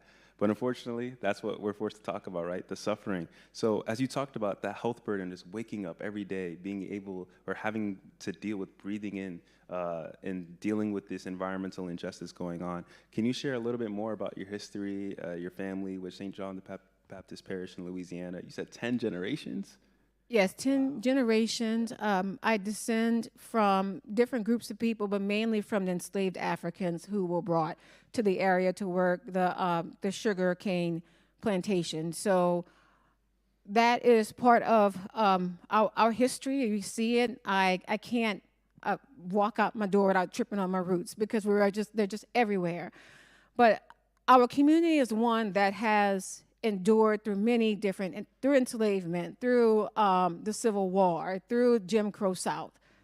But I really don't know how much longer we can endure the plague of plastic. I'm that concerned. I'm seeing generations wiped out. So I love my history. I love that through my organization, one of the gifts that I have is being able to dig deeper into that history and being able to see all these different through lines and all these different ways that the enslaved Africans and their descendants have contributed to not just Louisiana history, but global history through our foodways, through our music, through our engineering, through our architecture, through our poetry. There's so many different lessons that I'm learning, even being in this industry for as long as I have. And feel saddened because so much of it will be lost if we do not protect the descendant community that is on this planet right now. If we don't protect them, all of this will be lost, and that will be a loss to this world. Yeah, thank you for sharing that. And part of this discussion is we're thinking about the cumulative effect of, you know, imagine for Joe Banner, your family being there for 10 generations, the cumulative effect of all this environmental injustice going on. And I'm so grateful to be sharing the stage with Robin Morris Collin, former EPA Senior Advisor on Environmental Justice, the EPA Administrator, formerly Michael Regan. And at the EPA, you spearheaded efforts to include cumulative risk into the agency's thinking and rulemaking. So please explain for everyone here today, what is cumulative risk assessment and why is it so important to consider aggregate and cumulative risks faced by people living on the front lines? Thank you for the question. Is this on? Okay. First of all, I made it my business to work on cumulative impacts, not cumulative risk. And I want to talk to you a little bit about why I think it is important to switch our language from cumulative risk to talking about cumulative impacts, cumulative exposures, cumulative effects. Risk measures illness and death. Nobody wants that. But the problem with a standard for action, whether you are in science or you are in regulatory communities, if you're using illness and death as your standard trigger for when you do something, you have waited too long.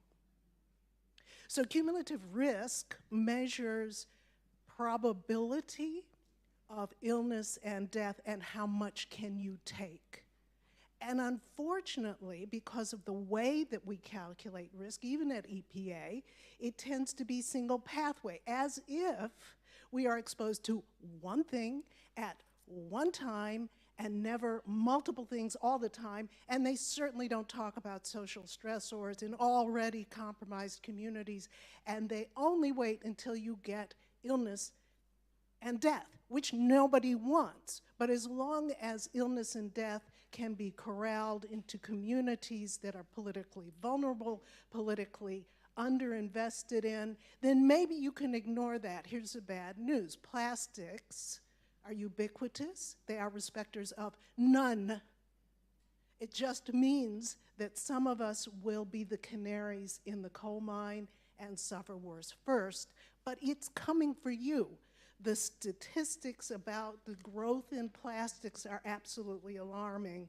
In the next 25 years, there's supposed to be over a 3 times increase in the amount of plastics. And don't think of the little beads, think of the nano and the microplastics, which you do not see. Think of your brain as studded with tons of those things. Think of your ovaries as studded with these things. Anyway, I wanted to focus on cumulative impacts. What we now are suggesting through the last thing I got done before the great changeover was a draft interim policy suggesting that we begin to look at regulatory policy based on cumulative impacts, additive, multiple, synergistic, accumulating over time, and please don't throw up your hands and tell me it's not possible. Of course it's possible. We've got lots of ways to measure that, and our panelists have already talked about some of them, body burden being one. So once we shift our regulatory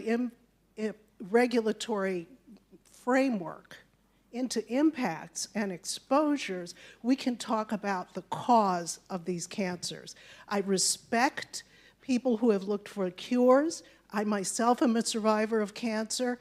Thank you very much. I appreciate that. But now it's time to focus on cause. Why is all this happening to us? And I want to thank Mom's Clean Air Force for making a very dramatic point in forcing a pivot. Let's talk about what causes this. And it's much bigger and broader. Thanks for letting me talk about cumulative impacts. Of course, of course. And again, yeah, thank you to Mom's Clean Air Force. We're actually so grateful to have a Mom's Clean Air Force organizer here with us from Ohio River Valley, Rachel Meyer. Rachel, you live in a part of Pennsylvania that is dense with oil and gas operations and with plastics build out.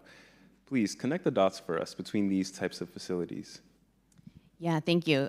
Like Patrice, I grew up in southwestern Pennsylvania, where there's, as a kid, I had so much forests to roam around in, so many creeks to play in. There was farmland to wander through. And, you know, I lived in a lot of different places, but I always wanted to get back to this beautiful landscape. So when an opportunity arose for us to move back to the area, we went for it. My husband and my 5-year-old daughter and I live on a road where I remember whenever as a child we would be there, I felt like I was in the wilderness, right? I felt like I was really far away from everything else.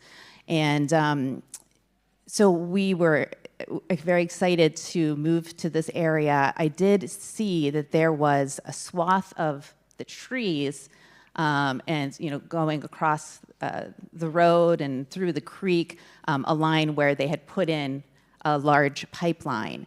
And I thought, you know, this is pretty tragic that they ruined this beautiful area with this, but I really had no idea how much more destruction had happened in this area. So I was sad about it, but soon I became very alarmed because this pipeline in a neighboring township actually exploded. So then I felt, you know, I really, of course, needed to figure out what was going on, what else was around us that could be putting us in danger. At this point, I was, I think, pregnant at this point. So, of course, I was concerned about what was happening to this landscape where I wanted my child to be able to roam and play. I learned that Shell was putting in another large transmission pipeline for carrying ethane. Ethane comes from natural gas that's fracked. And I learned that the ethane was going to be coming from some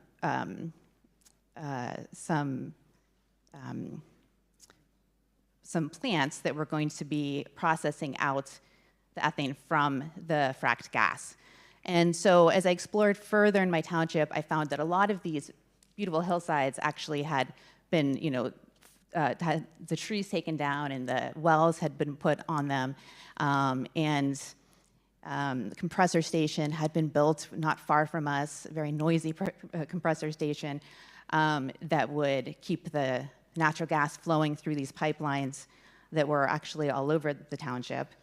And so I realized that, we thought we were moving into this very rural and pristine area, and it was becoming more of an industrial zone. We didn't think we were moving into an area like that.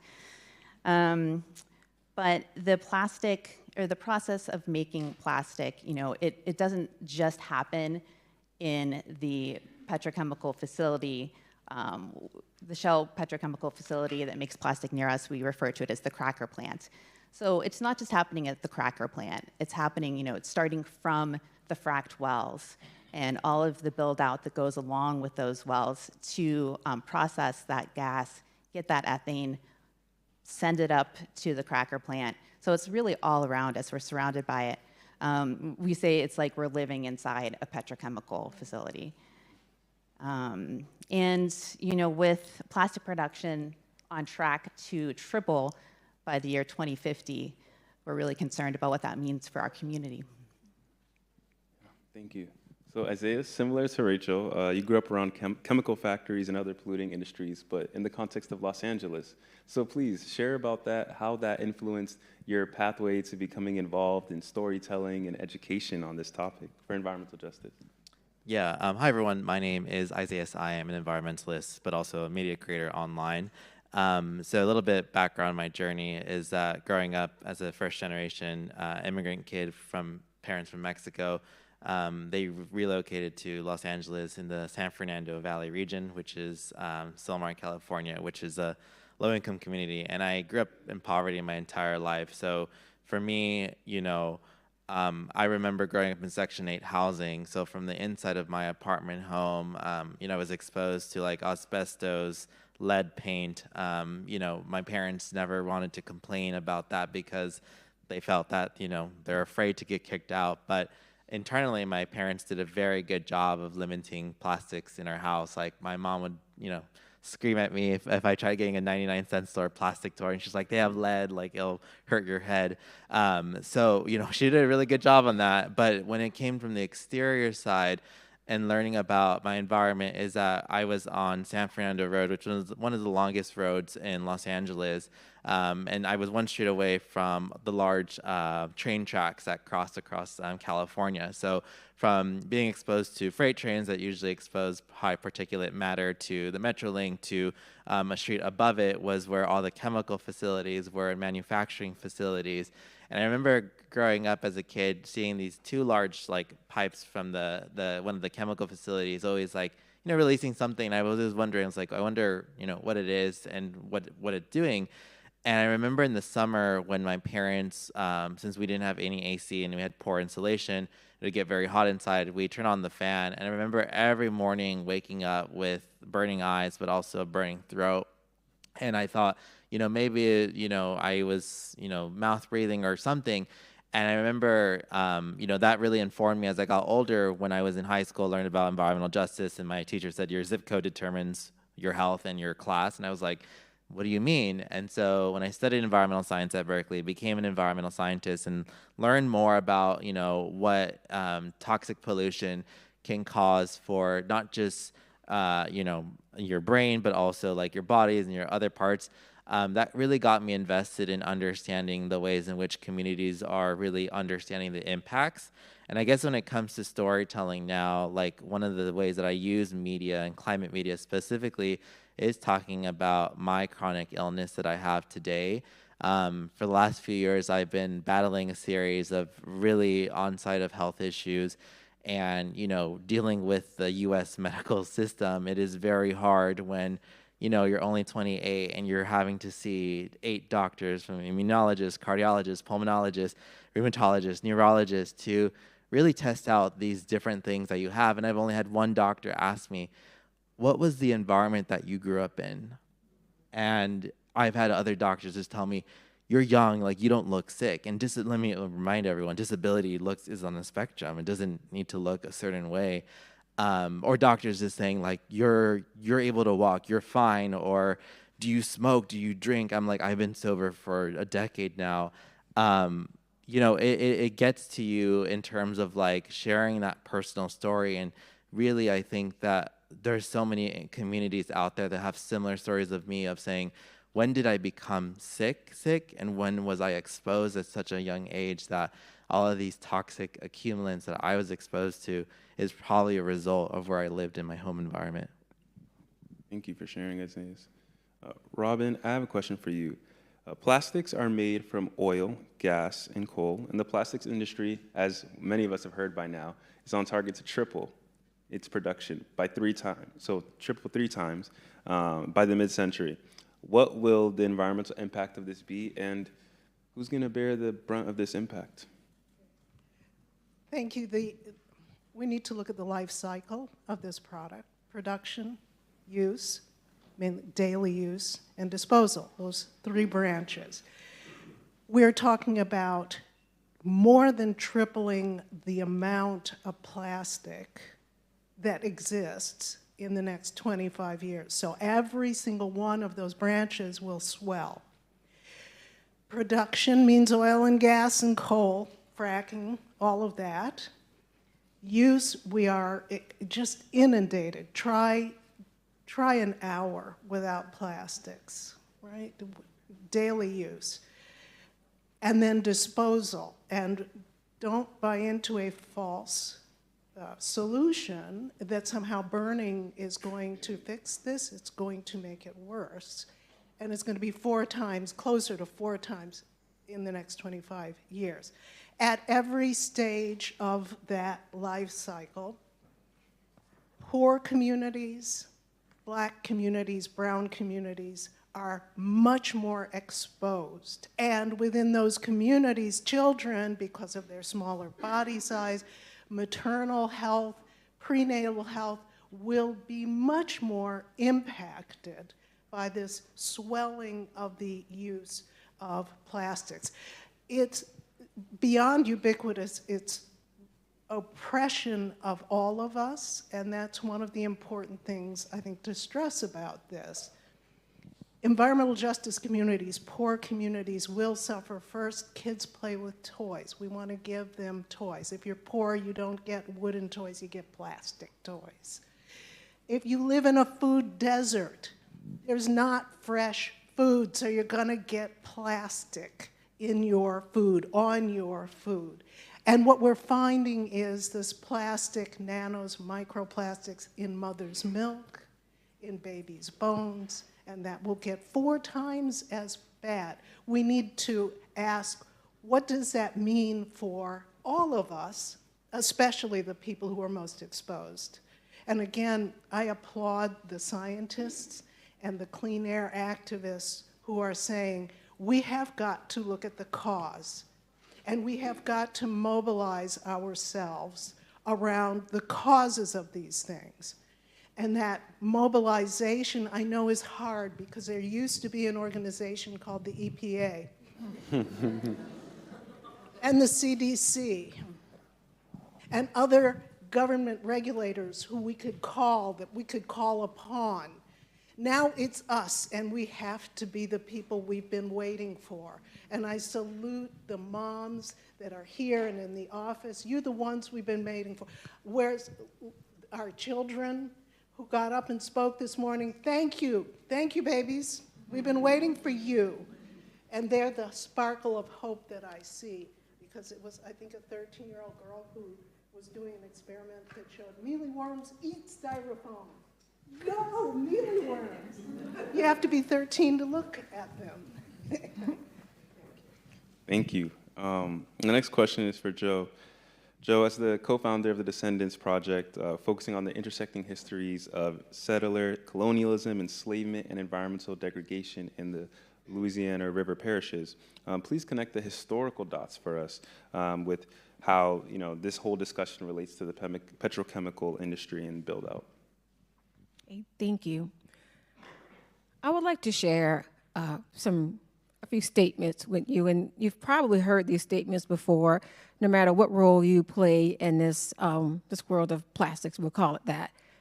We need it for our food. We need it for our health. We need it for our safety. Without it, the world would be chaotic. These phrases that I share with you are not actually from plastic advocacy. These statements, although you've probably heard it before, but these statements are paraphrased, but are statements that I discovered that relate to the support of enslavement from the 1800s. It's the same argument because it's the same system. The plants are in the literal footprints, of the plantation. It's the same human rights violation. People were kidnapped from Africa. They were forced. Well, let's not even forget the journey, right? That pipeline that they had to come through to get here and the trauma that happened. And if they survived, then they also had to survive in this colony that was created, stripped of their name, stripped of their religion, stripped of their language, everything, and then built back up into something productive. That's what continues to happen. The petrochemical companies use the same land, they use the same language. Let me build you up into something. Let me tear down everything you were to make you into something and give you a job and give you a purpose. So all that's broken down, built back up into this falsehood. And worst of all, the human rights violation continues. The harm continues because we can't discuss this until we talk about environmental racism and racism. That is what props this whole industry up. What's sad about it, too, is that looking through the historical records, I see plantation after plantation after plantation fail, lose money. There's such a delicate industry, if you want to call it that, where the conditions impacted them. And when they had to sell off the plantations, or when they needed money, they would sell off the enslaved. They would separate the families. They would separate families and generations of people, not really caring, these plantation owners. And so we have black people, black relatives all over the country because we've been separated from our family. But despite the fact that these plantations were failing, they were subsidized. And so they were able to make it, like they were able to keep thriving because there was a government that was backing them up. And guess what? Also looking at the petrochemical industry, they're also failing. We're seeing a decrease in their profit. We're seeing people laid off by the thousands. But no one's talking about how this company or how this industry is losing money. There's way too much of the petrochemicals even being produced. That capacity is too much, right? But they're still able to thrive because these excuses are working. They're able to still use that, much like the plantation owners did. So these companies are in the footprints of plantations. They are plantation owners. Our ancestors are buried on those plantation grounds. So guess what? They're also slaveholders. That's what they are. You can look at the paperwork and the documents, and it's right there. Some of them have the plantation homes still on their property right next to their refineries. It's there. So all of it is very easy to see. I welcome you to come to Louisiana, and I will show you just how much these systems are very much the same system that's still having such a detrimental impact on black communities. Yes, it impacts everybody, but really the way that is devastating black communities, we just cannot ignore that. Yeah.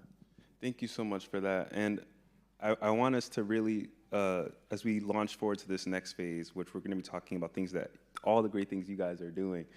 Joe, could you please talk about your efforts with the Descendants Project that you founded with your sister, Joy?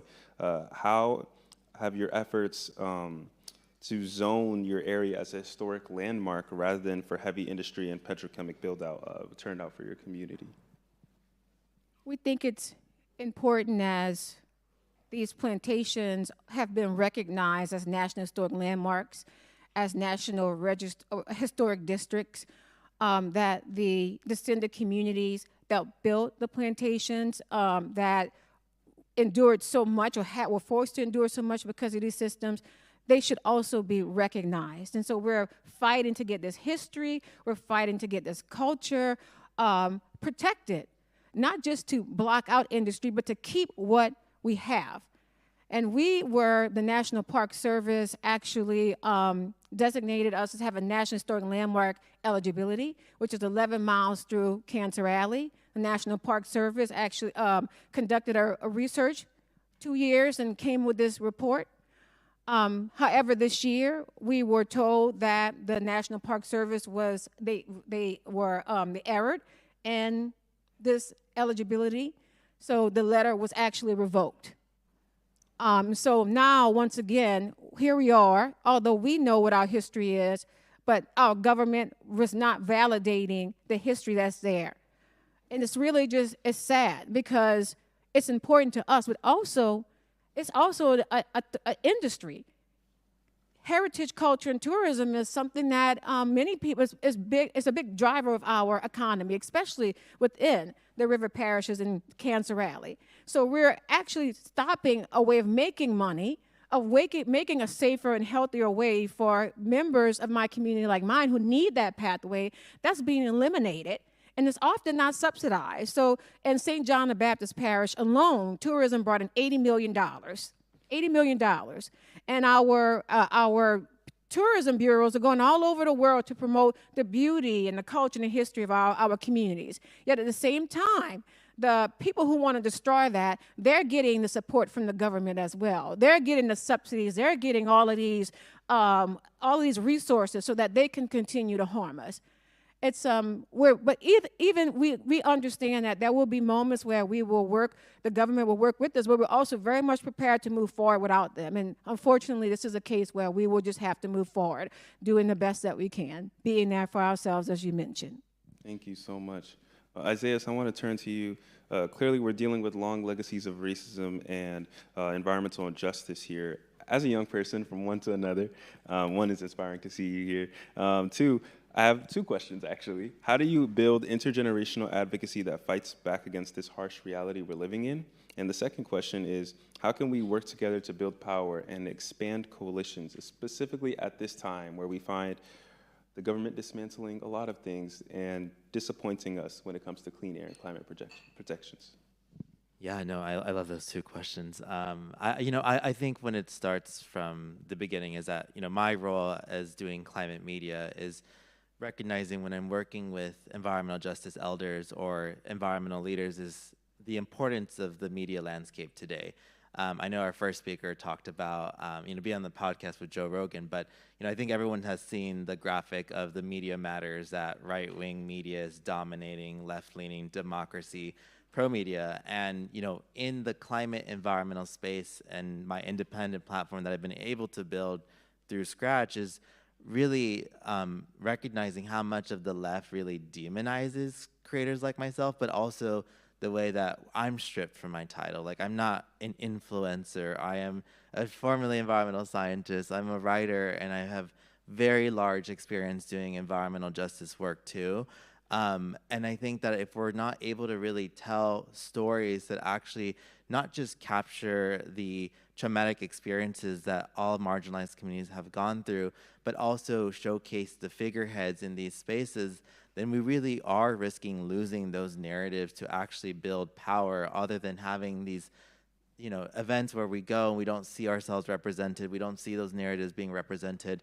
And I feel like when I've worked with elders, even though they come from a different generation of we didn't grow up with social media, so I don't understand what you're saying, I also say I want to learn of how you've been able to hold nuance and discussion for differences of mind, knowing the fact that younger generations, we can, sorry about that. I got too excited there. We have so much differences of opinions, or sometimes we can be absolute of if you're like this, I don't want to work with you. But my elders are you can't be like that. You have to sit down with someone and talk to them critically and understand what their thought process are.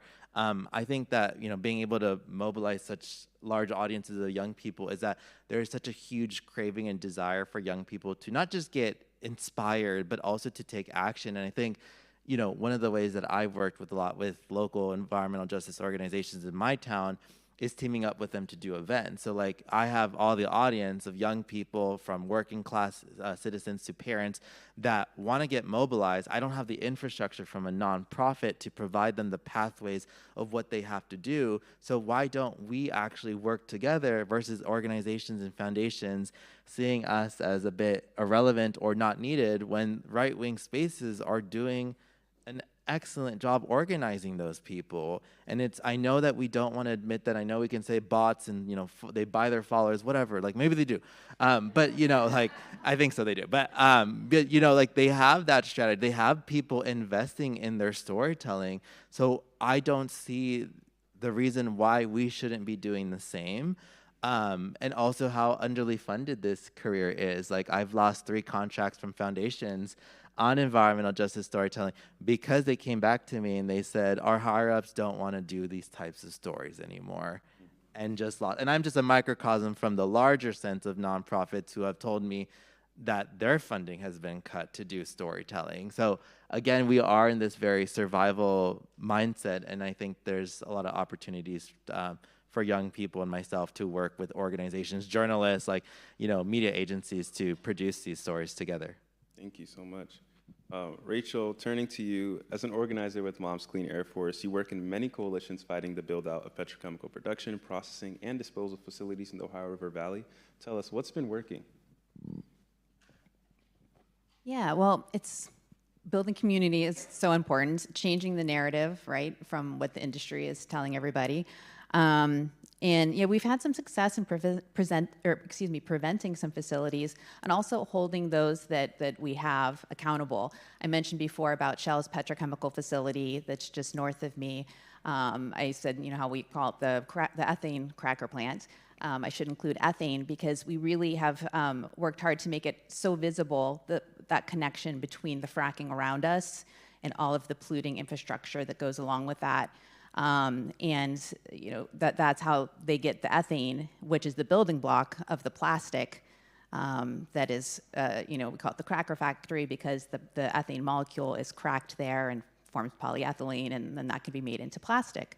So it's been really important to get that information out to people and expose the truth of what's happening around us and how it's all connected to the production of plastics, which we don't need, obviously, because we already have a plastic crisis, and so much of this plastic that is being produced is single use. So, you know, a lot of getting information out to folks has been really important. You know, focusing on health, what these facilities are putting into our air, focusing on safety.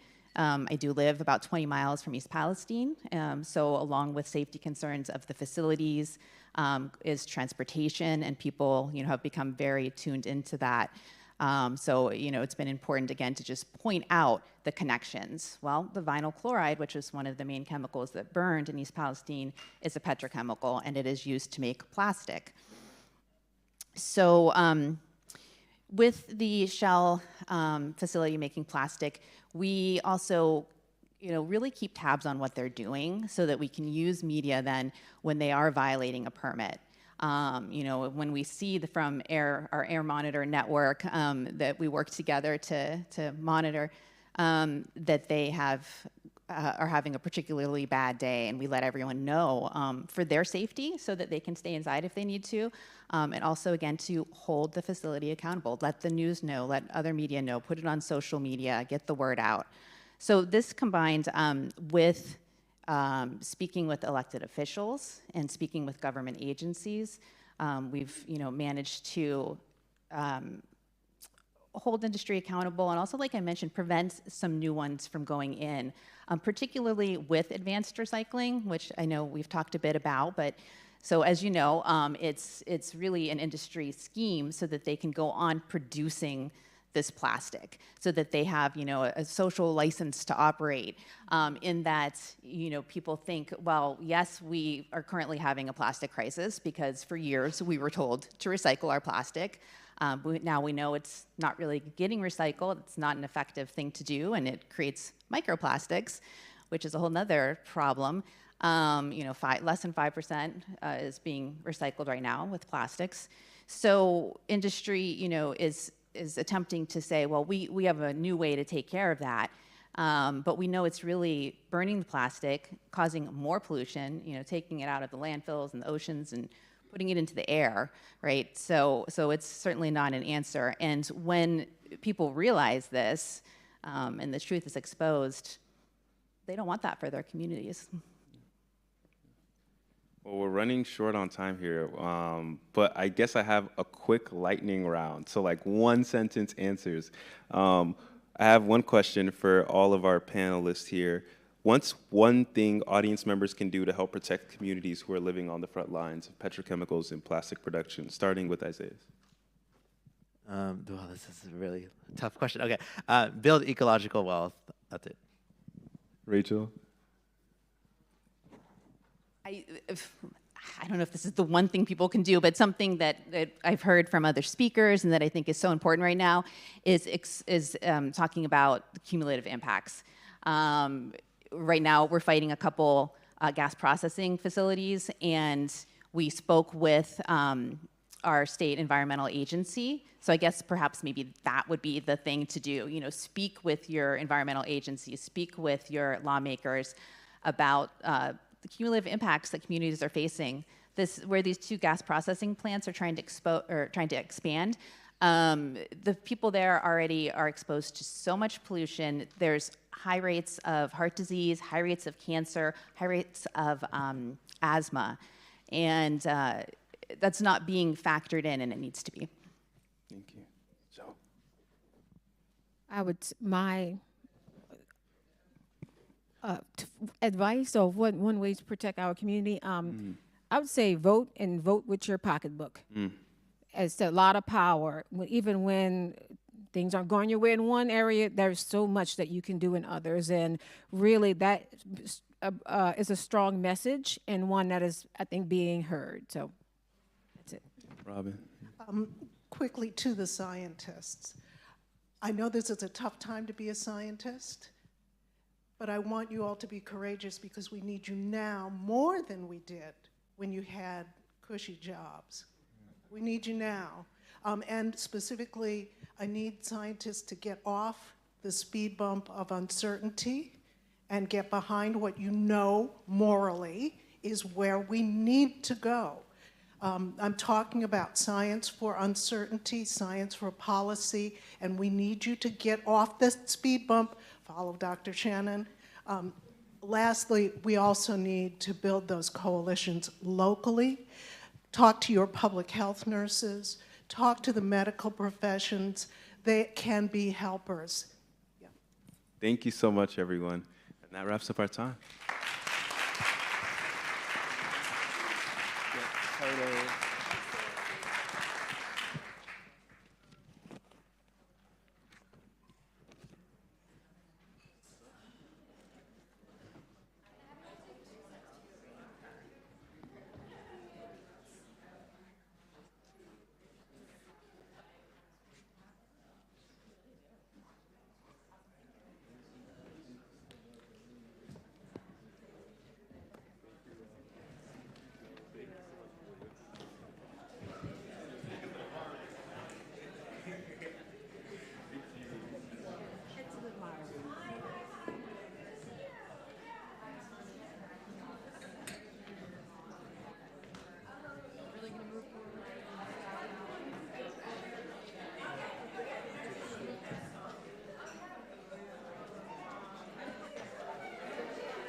Please welcome Mom's Clean Air Force Director of Federal Policy, Melody Reese, and for our next panel, Fighting False Solutions from the plastics industry, welcome moderator Alice Park and panelists Cynthia Palmer, Shamieka Preston, and Lynn Anderson.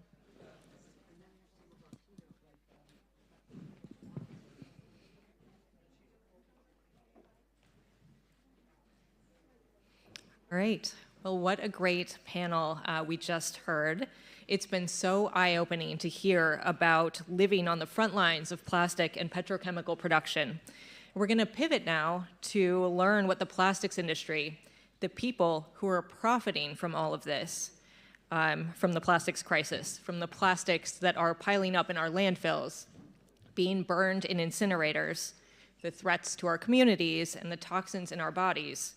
We're going to hear about what they are proposing as a solution to this crisis. I'm Melody Reese, the Federal Policy Director here at Moms Clean Air Force. I spent almost 10 years as a policy staffer on Capitol Hill before coming to Moms. And now I'm on the other side, visiting congressional staff as an advocate for clean air and public health. Since I started with Moms 3 years ago, we've been doing a lot of work to educate lawmakers and their staff about the dangers of plastics. And we've had some really constructive, really productive conversations. But staff aren't just hearing from moms and their allies. They're also hearing from industry lobbyists who are desperate not only to protect the status quo, but to increase plastic production. Our next panel is going to explore some of the false solutions that are currently being promoted on Capitol Hill. I'm happy to welcome Alice Park back to the stage. She's senior health correspondent for Time Magazine, and she'll be moderating this panel. She's joined by my colleague, Cynthia Palmer, our plastics and petrochemicals analyst at Moms Clean Air Force. Shamieka Preston, an organizer with Columbia for Clean Air, who is fighting a proposed pyrolysis incinerator in Maryland. And Lynn Anderson, an organizer with So Be Concerned Citizens, who's also been fighting pyrolysis and gasification efforts in Ohio. So let's give our panel a warm welcome. Thank you very much.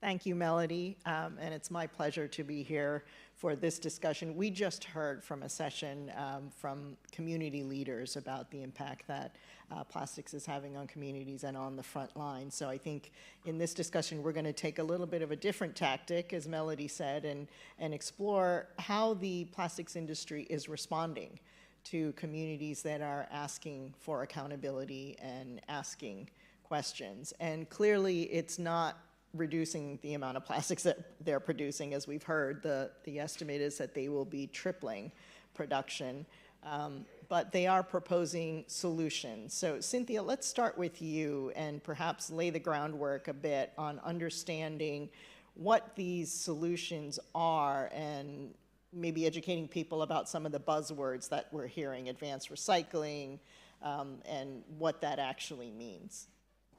Thank you so much. So I'd like to start by taking a step back and looking at why the plastics industry is even proposing solutions, like what got us to this point. An analysis of World Bank data found that the fossil fuel industry has been making $2.8 billion per day, every day, for the past 50 years. And that staggering number helps explain why the fossil fuel petrochemical sector has such an outsized role in influencing governments, in quashing health and safety rules, and in halting any action to address the climate crisis. Plastics are a lifeline for the oil, gas, and coal companies desperate not to let the promise of renewable energy cut into their profits. With regard to the false solutions, 70 years ago, the plastics industry came to realize that their durable plastics materials would only remain profitable if people threw them away and bought more.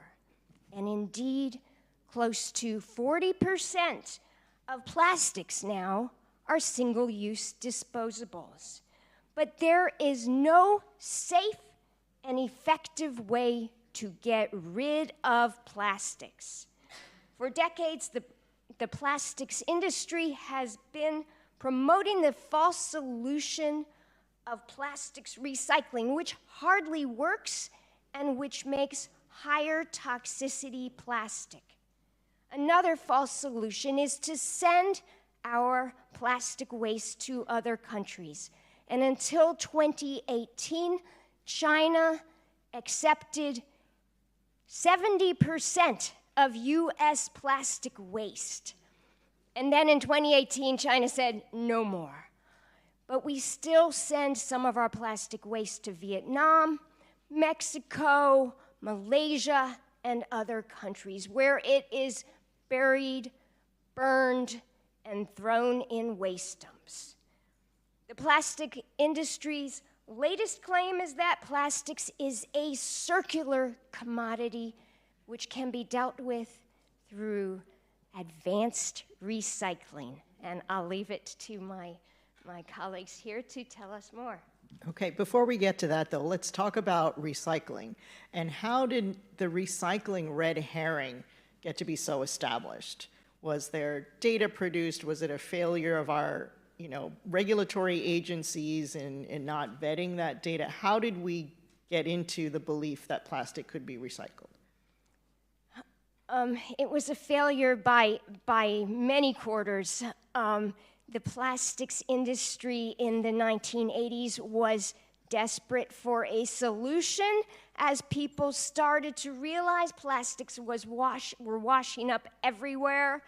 And the industry started putting about $50 million per year toward advertising. The government got on board, and it was an all-government approach, all-industry approach to convince us that plastics is recyclable.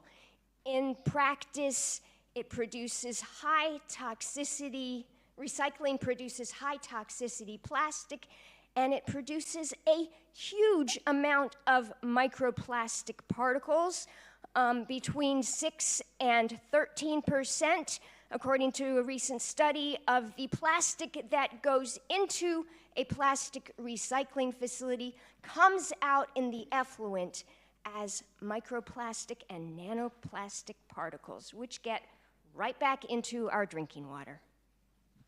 And Shamieka, as Cynthia said, we are now moving from that recycling, red herring, to advanced recycling. You're from Columbia, Maryland. Tell me about how you got involved to become an activist in this area and how you're fighting or trying to educate people about what advanced recycling is. Hello, everyone. Thanks for having me today. Thanks to Mom Clean Air Force for inviting me. As you mentioned, I have become an activist. Who knew? Sometimes you go right from the pot into the fire, and that happened in my neighborhood. About a year ago, some neighbors, a little less than a year ago, some neighbors found out that the company next door to us was going to, it requested an air permit application from the Maryland Department of the Environment to do a pilot advanced recycling plant where it was going to burn plastics. I mean, that's not what the application said as clearly, but there were enough smart people in the neighborhood to understand that that's what it was. And I'm going to do like Joe Banner did a little while ago. I'm going to backtrack and just give you a little bit of information about my community. So I grew up in New York City. I moved to California. I lived in really big cities. And when I became a mom, and after COVID, I was just over the city. And so we're like, we are going to move to the suburbs. And so we moved all the way across the country to this suburb, which is the #1 city to raise your kids, the best county in Maryland on some lists. So excited. My husband's like, I want to build a house from scratch. We found this community. We built this house from scratch. We drove up the block to see the community, and we're like, wow, we're passing this company. It's called Grace. It looks like it's a church. Whoa, we are living next door to this church. We start asking around. We find out that it's the administrative buildings of this really huge company. Nobody quite knows what the company does, but it's the administrative buildings we don't have to worry about. So fast forward 2 years, and now our neighbors are finding out that it is a chemical company, and they usually do research and development, but right now they want to do this pilot, advanced recycling plant, and they want to burn plastics in our backyard. So about 2 weeks ago, I found out that I'm in a fence line community. I just heard that term for the first time. And that this happens pretty frequently. So we are on the front line of basically trying to help not just residents in our community, but the broader Columbia community understand what is happening. If you read any of the documentation from the company, you would think that we are a bunch of crazy people who don't know how to read because the words that they're saying are not the words that we're reading. And so we are really having a battle of words. They're saying left, we're saying right, and it's confusing everyone. The residents are confused. It's just like in our local community who are also on the fence line, some of them are like, what are you talking about? Why are you so hyped about this? We've had to really convince elected officials, other Howard County residents, the media sometimes, that, we are not making this up. A lot of people are like, we love plastics recycling. It's like, I'm glad that you love plastics recycling, but we're talking about burning plastics in our backyard. And so, yeah, we've all become activists overnight, and we've all had to learn what this means. What are VOCs? We've all heard it before, but these are terms that are now kind of ingrained in our vocabulary. It's been a long 8 months. Okay, we're going to come back to those 8 months, Okay. But I want to talk to you, Lynn, about your similar experience in your hometown of Youngstown, Ohio, and tell me about what your community is facing, similar to what Shamieka was describing about trying to get on the same page with plastics industry and understand and help educate people, I guess, about what they mean when they talk about recycling plastic. All right, we're a former steel town, and ours is a unique situation because a guy came up from Dublin, Ohio, a very rich suburb of Columbus, with this great idea to buy the old Youngstown thermal plant that is defunct. And he came in, got a Public Utilities Commission of Ohio permit to be a steam heating and cooling company because our downtown buildings are run on radiator heat. So he got that permit, but suddenly on July 21st, 2022, in front of the Public Utilities Commission of our city council, he said his business plan is to do advanced recycling and solve the plastics recycling problem in the USA. And he was never going to go out of business like Youngstown Thermal because he was going to produce more plastic, carbon black to dye your tires black, synthetic gas. And we now find out that's to sell to the Shell cracker plant just over the border in Pennsylvania in Monaca. So he even said that he was going to make some electricity and sell it to a contractor for mining of cryptocurrency. So that's when we just jumped on it. We formed Sobe Concerned Citizens, and we just started educating the public like crazy. Our first grant came from the Ben and Jerry Foundation, which was interesting because we had an organizer when we were doing anti-fracking from 2011 to 2019, and she said, well, you guys know what you're doing. You're Mahoning, frack-free Mahoning, so we're giving you money, and you can fight this. This is pyrolysis. Pyrolysis, it's not advanced recycling. And the American Chemistry Council, is trying to lobby to make this classified as manufacturing.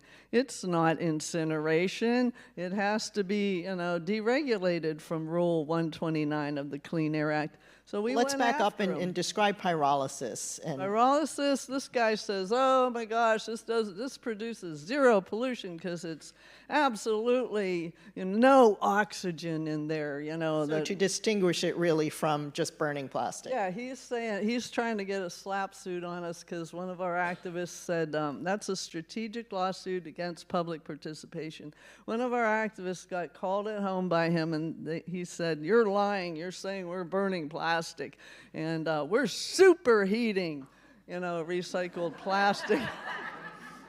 So there is oxygen even in plastic, and there cannot be this process without any oxygen, and it will release dioxins, furans, and volatile organic compounds into our air. We have a steel mill producing frac pipe right below this affected neighborhood. We're declared an environmental justice community of concern because of the horrible health outcomes of our people because of the steel mills for decades and decades. But those provided jobs, and those provided, our community actually was a steel town. But this does not provide jobs. They want to locate right next to this same community, this beleaguered community, and combine their pollution with Vallourec, Home Office France, steel mill, so that we'll get even more poisoned. So, Shamieka, you talked about the war of words, which, we just heard about a little bit from Lynn as well, in terms of, people really talking about the same thing and trying to argue over semantics. In your view, and in the fight that you've had, who has the responsibility for kind of setting those definitions and ensuring that people are on the same page? Is it state legislatures? Do we need federal definitions from the EPA, from an agency like the EPA? In your view, where should that come from? Well, in my personal opinion, I think it should come from the company initially. I understand like marketing and, trying to make sure that things are clear for the end user, right? Pyrolysis is a very big term.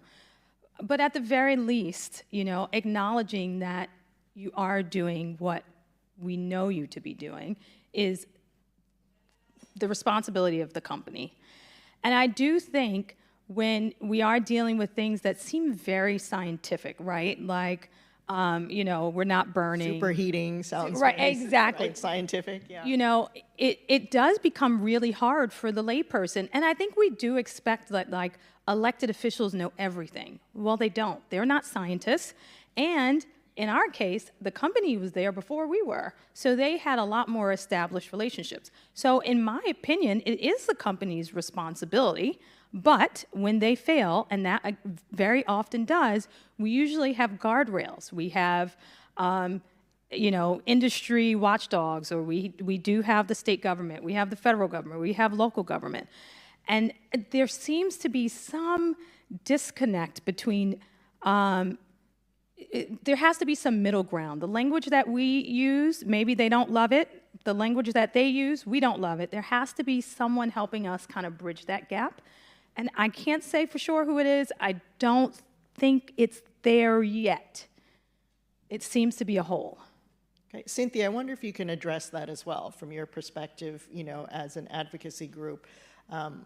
Who, in your opinion, should be trying to set those definitions or establish standards so that at least everyone is on the same page, or that there's some, I don't know if requirements is the right word, but just guidelines, or as Shamieka was saying, guardrails for, what everyone's talking about and what you can and cannot do and what we know about the safety implications of, process X. Well, there are guardrails and there are very clear definitions, and we know that pyrolysis incineration is a form of incineration. It's written into the regulations from decades ago that pyrolysis is incineration.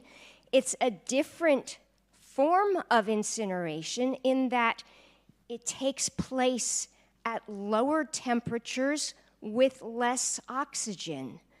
But unfortunately, that means it's actually more dangerous than other incineration. Pyrolysis means burning the plastic at 400 to 800 degrees Celsius, which happens to be the ideal temperature range for generation of dioxins, which are some of the most persistent and potent carcinogens there are. with regard to the oxygen, the industry keeps saying, oh, it's low oxygen, it's no oxygen. And I say, hell, that's a problem, not something good. And municipal waste incinerators add oxygen so that they get full combustion. If you keep just a measly amount of oxygen, that's not a healthy way to go. That makes it more dangerous. Now, in terms of your question, which was, what do we have standards? Do we have laws? Yes, we do. We have the Clean Air Act, Section 129, which regulates solid waste incineration. Very clear cut. The only problem is that the plastics lobby is trying everything to argue that, one, plastics trash is not actually solid waste, it's something else, and two... So not subject to the Clean Air Act. Yeah, not subject to the Clean Air Act because waste is not waste, and plastics incineration is not really incineration. It's this superheating that we're talking about. So we have a big battle on our hands in Congress, in EPA, and at state legislatures across the country as the plastics lobby tries to sidestep what are very clear regulations in the Clean Air Act. So Lynn, as we see the industry do this, as Cynthia is saying, sidestepping, what are clearly regulations that are already in place, how do you educate a community about buzzwords like superheating, about pyrolysis, and so that they understand that what they're hearing from the plastics industry, as good as it sounds, advanced recycling, perhaps isn't what they think it is? Well, in our unique situation, this guy has a thermalizer, and he said that he tested all this, and it's perfectly zero pollution. Well, number one, he's a liar. We had to educate everybody that he's lying. He's a snake oil salesman, and there is no testing of his process because his process doesn't exist. So we educated our community in the lies that, hey, they have the IRA money and the IIJA money, and these companies are popping up all over Ohio to get this money by greenwashing their processes, by saying, we're creating green jobs, give us the money.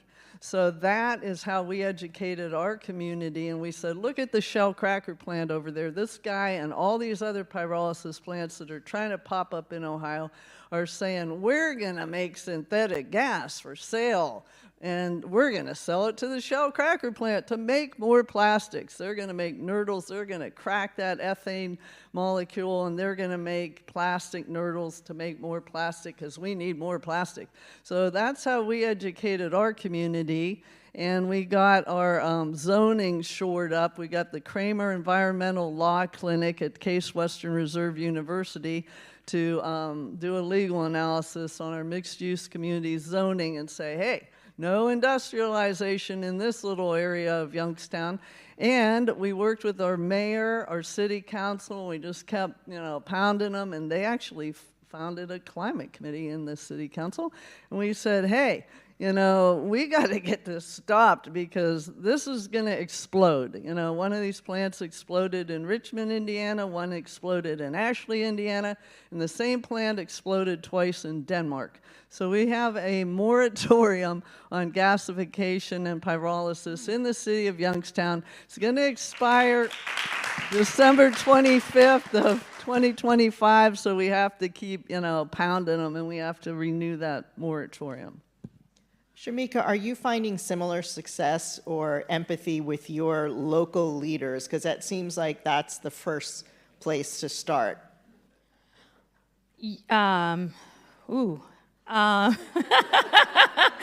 So when you say success, I want to acknowledge that we have had some amazing support from our elected officials. So shout out to Deb Young, our county council member who proposed a bill on our behalf that was shot down. This is why I say success. We needed 5 votes. We got 2 yeses and 3 nos, and we were so disappointed in the nos. And part of why was because, I mean, we had our kids testifying. There were hundreds of people supporting, you know, our bill. And the no's that we got were like, oh, you're just picking on one company. Oh, you know, you say left, they say right. The messaging's not really clear. I'm not really sure who to believe. And so I can't say we haven't had success. We've had some really good leaders backing us. Moms Clean Air Force has, you guys are the bomb. They have really helped us out and connected us with elected officials we wouldn't have even thought to try to contact. So we are working as hard as we can to say yes to success, but we are still in the middle of the fight. So I can't say yes yet, but I'm thankful for all the elected officials who have taken our calls, who have supported bills, who have invited us to support their bills. So we're still a work in progress. Okay, and I know this is a question that's probably a sensitive one, but a lot of people probably come to you and say, why don't you just move? Okay, every time I hear a version of this question, I actually get really teary-eyed. So I told you about my path. I've gone from New York to California to Maryland. I have 2 kids. I cannot just keep uprooting them. You shouldn't have to move. I shouldn't have to. Right. And it's not just about me. Like, one of my kids was going to speak at one of the conferences, and he said, we can move, but other people may not be able to. It's not fair. It's not fair to my kids, and it's not fair to other people's kids. I wish I had it in me to just up and move. I don't. So yeah, so that question gets me every time. I'm sorry for making you emotional, but I think it's very powerful to hear.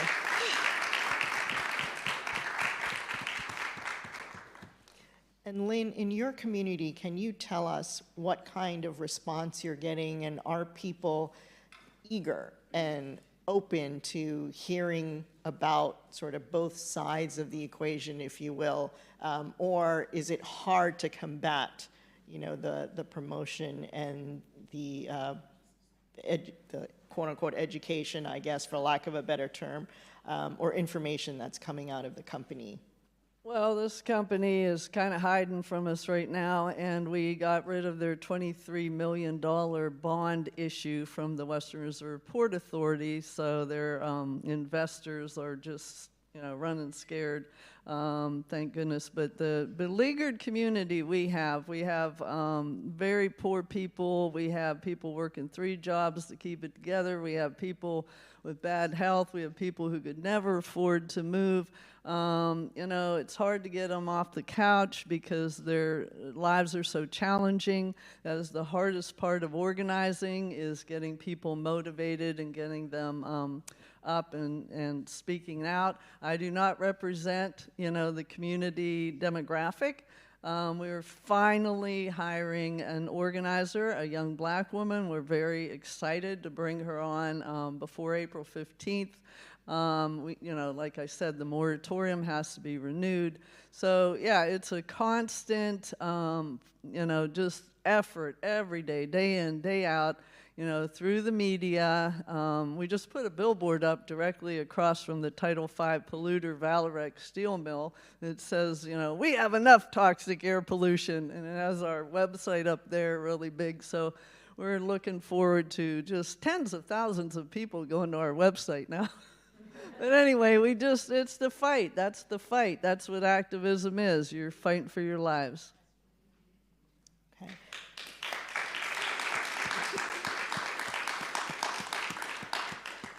And Cynthia, with respect to that, I understand that Moms Clean Air Force is going to Capitol Hill. So can you tell us about that effort and what you hope to accomplish?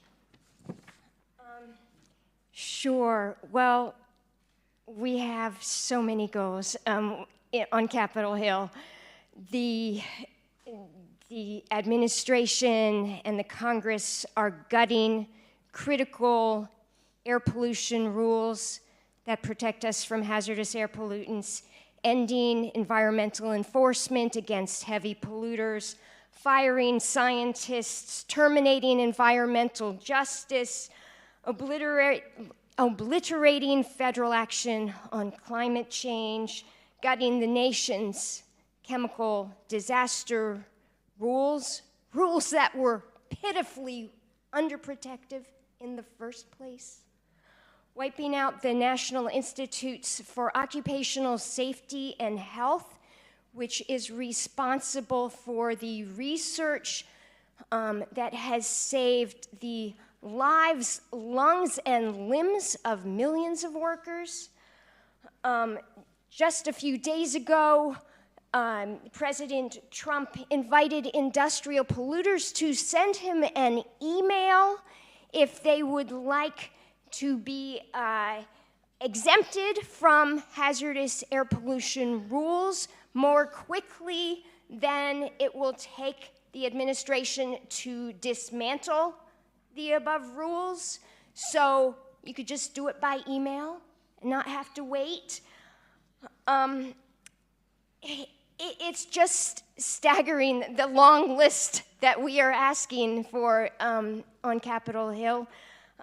Did Americans vote for all this? For toxic air and water, for chemical disasters, for climate emergencies, for a contaminated food supply? No, they voted for lesser egg prices. And this afternoon, one of our top priorities on Capitol Hill is that the Senate is about to vote on a resolution to roll back the Clean Air Act, protections against the 7 most hazardous air pollutants. The measure would enable 1,900 chemical manufacturers, refineries, and other heavy polluters to turn off their pollution controls forever. So we have a lot on our list. All I can say is we all need to raise our voices, put our congressional leaders on auto dial, expose the liars, and litigate like hell.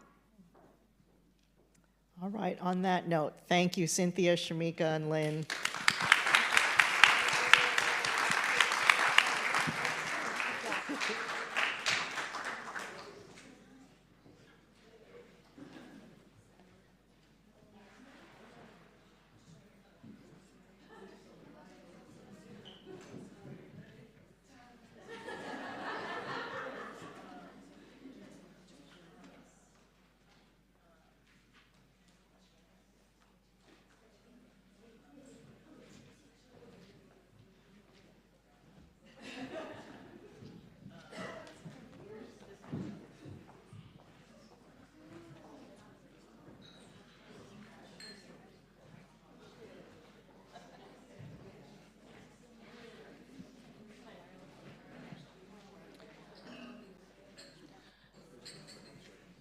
Please welcome Grammy-nominated musician, activist, academic, and climate advocate, Adam Met.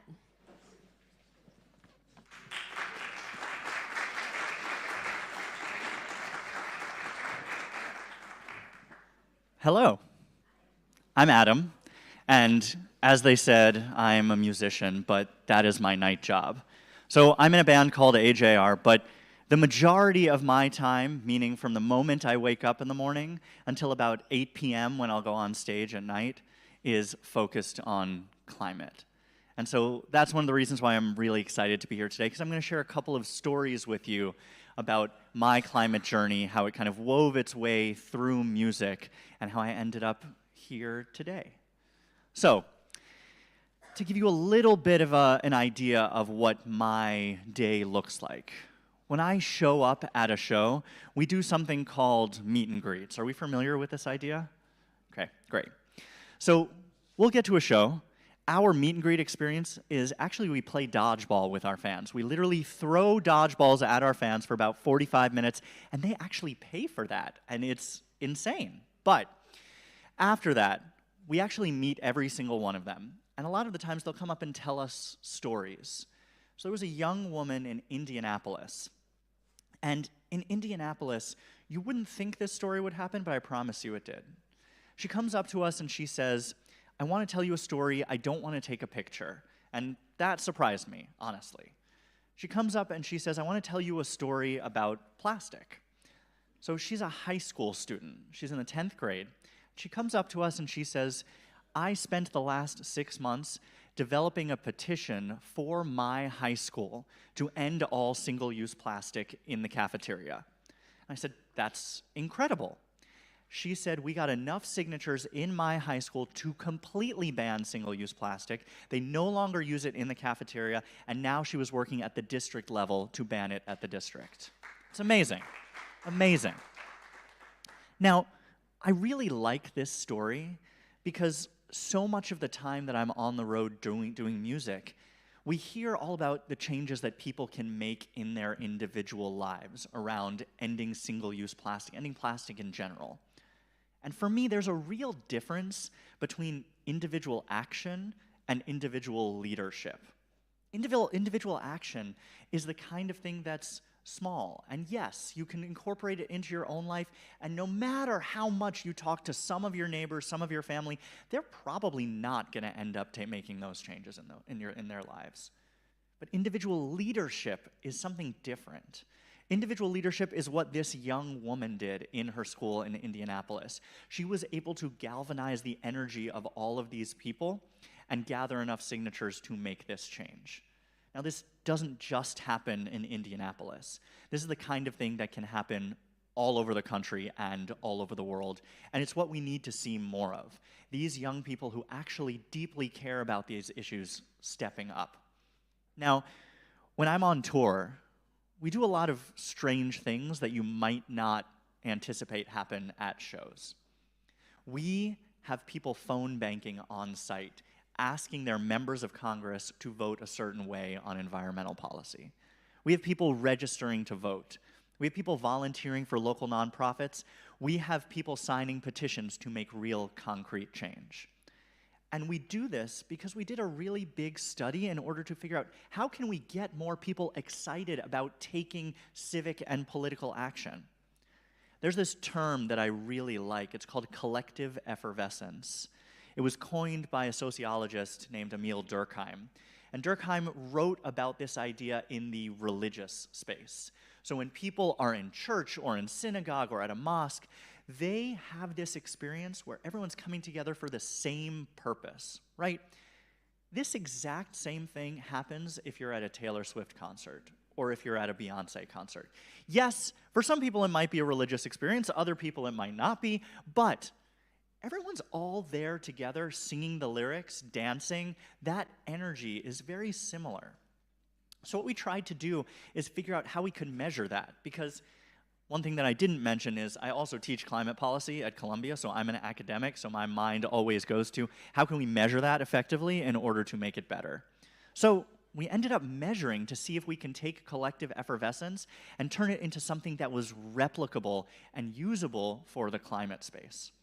And it turns out it is. We did a massive study with Ticketmaster to figure out, okay, what are these actions that people are willing to take on site at concerts? And what are the things that are going to move people to take that action? One of my favorite things that came out of this study is this idea of friendly bullying. You know, obviously bullying is bad, but if your friends are bullying you into registering to vote or taking action on policy, that's a good thing, right?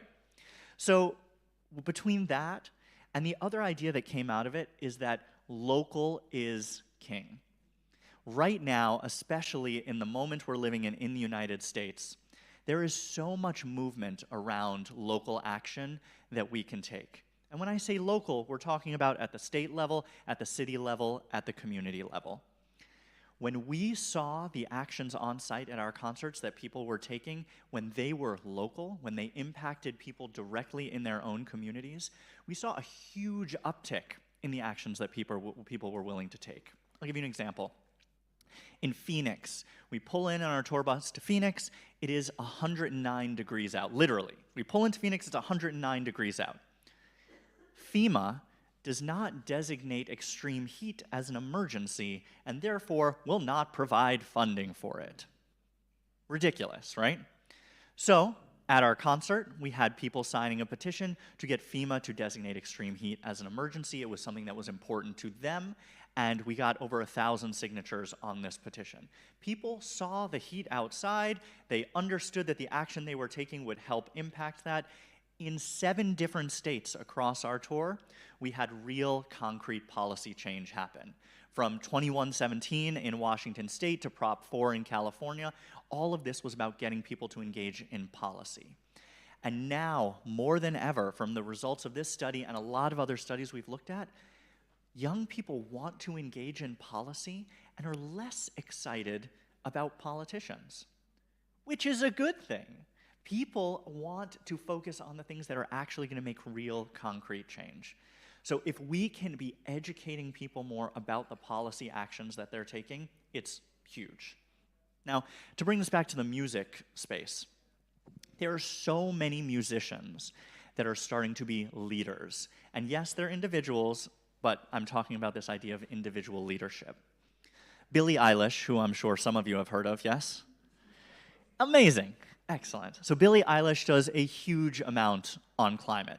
Her mother, Maggie Baird, runs an organization called Support and Feed. They're very focused on agriculture and sustainable food systems. So she has done an amazing job of educating her audience about that.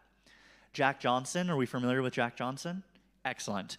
Jack Johnson will not walk into a venue if there is any single-use plastic in that venue. It is literally on his rider. A rider is what you deliver to the venue before you show up, and it says, this is what I need backstage, this is what I need at front of house, and it says, if there's any single-use plastic in the venue, I will not show up and perform. Chris Martin from Coldplay does a huge amount around climate education for all of his fans. All of these artists are individual leaders, and they're using their voice to speak up. One of the things that I found really interesting in the results of this study that we did is that a lot of artists in the last decade or so have been really afraid to speak up about climate because they feel like it's polarizing, and they feel like they're going to lose fans because of it. However, from this study that we did with Ticketmaster, we found out that 76% of people who have attended concerts within the last year believe that both climate change is real and that we need to be doing more about it. And then on top of that, they will have a more favorable view of the artist if they actually talk about the issue. So, what we did is we gave cover for all of these artists to now go out there and do advocacy at their concerts. And you might be thinking that, okay, concerts, yes, that's just one space. In 2024, 250 million people in the United States attended a concert. That is the way we can reach people. And then on top of that, think about sports events. It's a lot of the same venues. People are going to a concert, people who are going to a sports event, arenas, stadiums, it's the same places. So we've started to engage now in sports to bring the conversations of plastic, of energy, of agriculture, of waste to the sports realm as well. So if there's one thing I'm going to leave you with, it's the idea that individual leadership of the people in this room, but even more importantly, the micro-influencers, and I don't mean the people who have followers on Instagram, I mean the people who will actually listen to you in your community. Those are the ones that are going to be able to evangelize, to spread the word. And this idea of collective effervescence, using this energy, is the thing that is going to get more and more people engaged. So I'm going to leave it there for now because I am really excited about the next conversation that's going to happen on stage. It is my pleasure to introduce. We have the National Manager of Health Justice, Almeda Cooper, and we have the incomparable Congresswoman from Pennsylvania, who has been a climate champion, Summer Lee. Thank you so much for having me.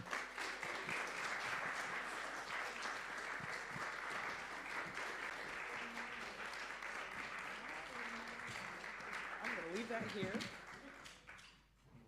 Yeah, all right. I did hear about that. Take a photo.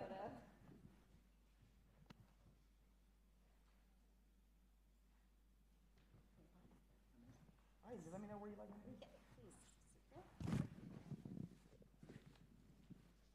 Welcome to Congresswoman Summer Lee from Southwest Pennsylvania. We're now going to go to the segment of our program, The Future of the Fight on the Hill, and we are just delighted to have you, and I'm delighted to be here with you. One of the things I want to start off with that some of the members of our audience may not know is that you made history as the first Black woman from the Commonwealth of Pennsylvania to be elected to the U.S. Congress, and yes, ma'am. That's awesome. Thank you. It's a blink. Blink's that, but we'll take it. So there's some combination of questions I want to ask you, and it's based on that experience of being the first Black woman to be the Congresswoman from Pennsylvania. How has that shaped your passion for environmental justice? How does environmental racism still appear today? And why does it matter? Yeah, thank you. Thank you so much. Of course, thank you all so much for having me today. And you know what? I just want to say, I think it's the inverse, right? I think less than me being the first Black woman from Pennsylvania. Before that, I was in the State House, where I was the first Black woman from Western Pennsylvania to serve, because we have a lot of ground to make up in Pennsylvania, as you can tell. But I think that less than those titles impacting my passion for environmental justice, it was the other way around, right? That those passions, the passion, the lived experience, right? Living, growing up as a Black woman in a working class in the Mon Valley of Pittsburgh. So I come from Braddock, PA, which for some folks may know it, some folks may not, but it's the area where the steel industry was essentially born, right? We oftentimes say that, our steel made, built America. And we also, however, at the same time, we're kind of left in the shadows of that industry. What happens when industry collapses? With jobs, what happens when industry pollutes with our quality of life, with our health, and living in the crosshairs of both of those things.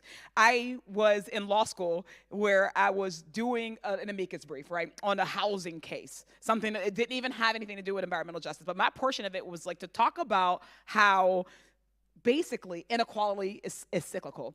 And because I was doing the research on it, I thought it was my own lived experience, right? I grew up Black in Braddock in a community that, if you're Black or you're brown or you're poor, you're more likely to live by the environmental hazard. If you live by that environmental hazard, you probably live in a community that was redlined. That redline community is probably less likely to be as well funded as the schools in more affluent districts and more affluent zip codes, which means that, you probably also don't live in the job center. You probably live somewhere where there's not transportation, reliable transportation in and out, which means that you basically live in a cycle, and your next generation and the generation after that are more than likely to inherit the cycle of inequality. And then when I thought that was just my own lived experience, I realized that was actually a pattern all over the country. And really the world. So environmental racism, I came to it not because of expertise or education. I came to it from necessity, because of the air quality, because of the just history, the legacy of pollution, of industry, of corporations, of capitalism in my community.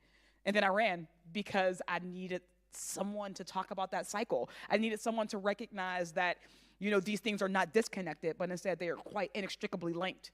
And I didn't see a lot of politicians able to talk about it in that way.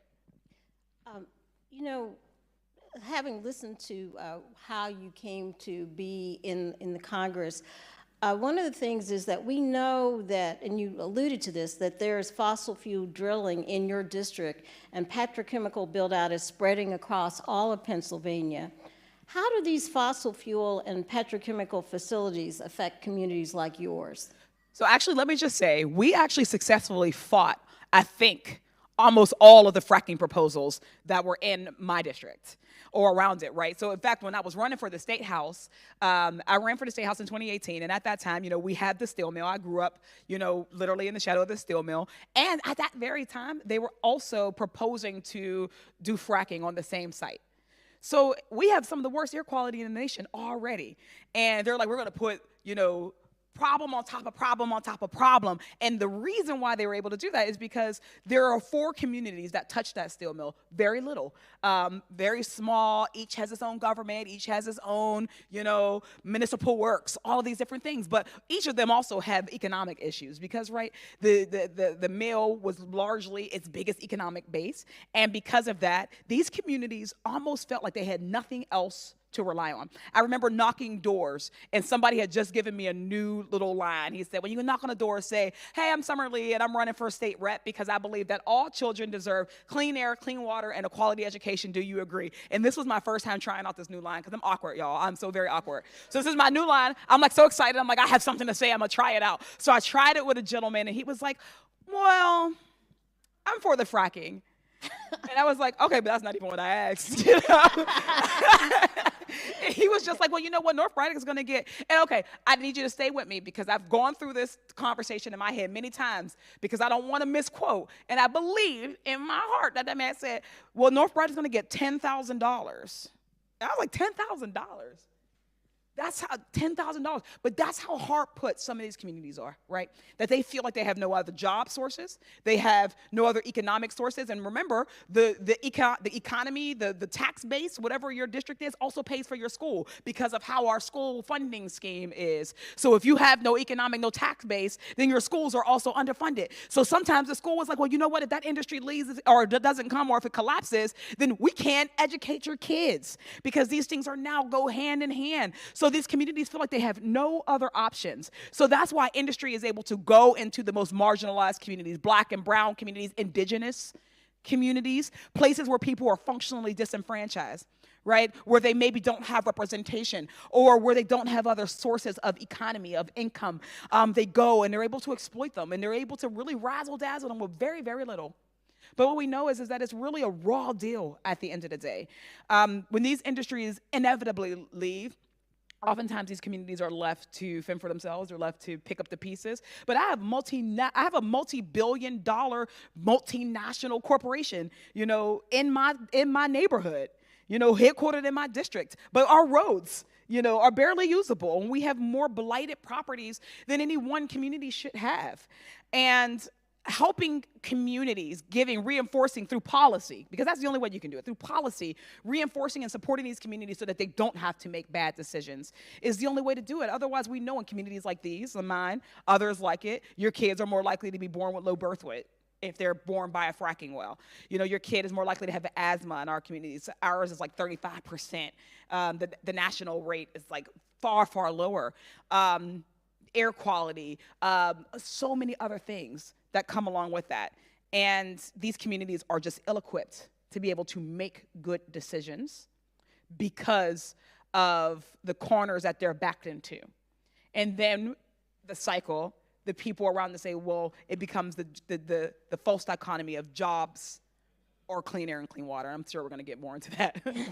Well, you actually anticipated the question that I was going to ask you next, and that is that the petrochemical and fossil fuel industry often touts that they are going to bring great jobs into the communities, but what we know, and you've alluded to this, is that we know that those jobs are often unsafe, poorly paid, and then the workforce doesn't even include the people who live in the community. So could you talk more about the false promises of the connection between fossil fuels, plastics, and the local economy? Yeah. So that was one of the things that we had to do heavy organizing around. So to distinguish, right, in my district, we've had a number of fracking proposals. We had it at the mill. We've had it on the golf courses. We've had them in parks.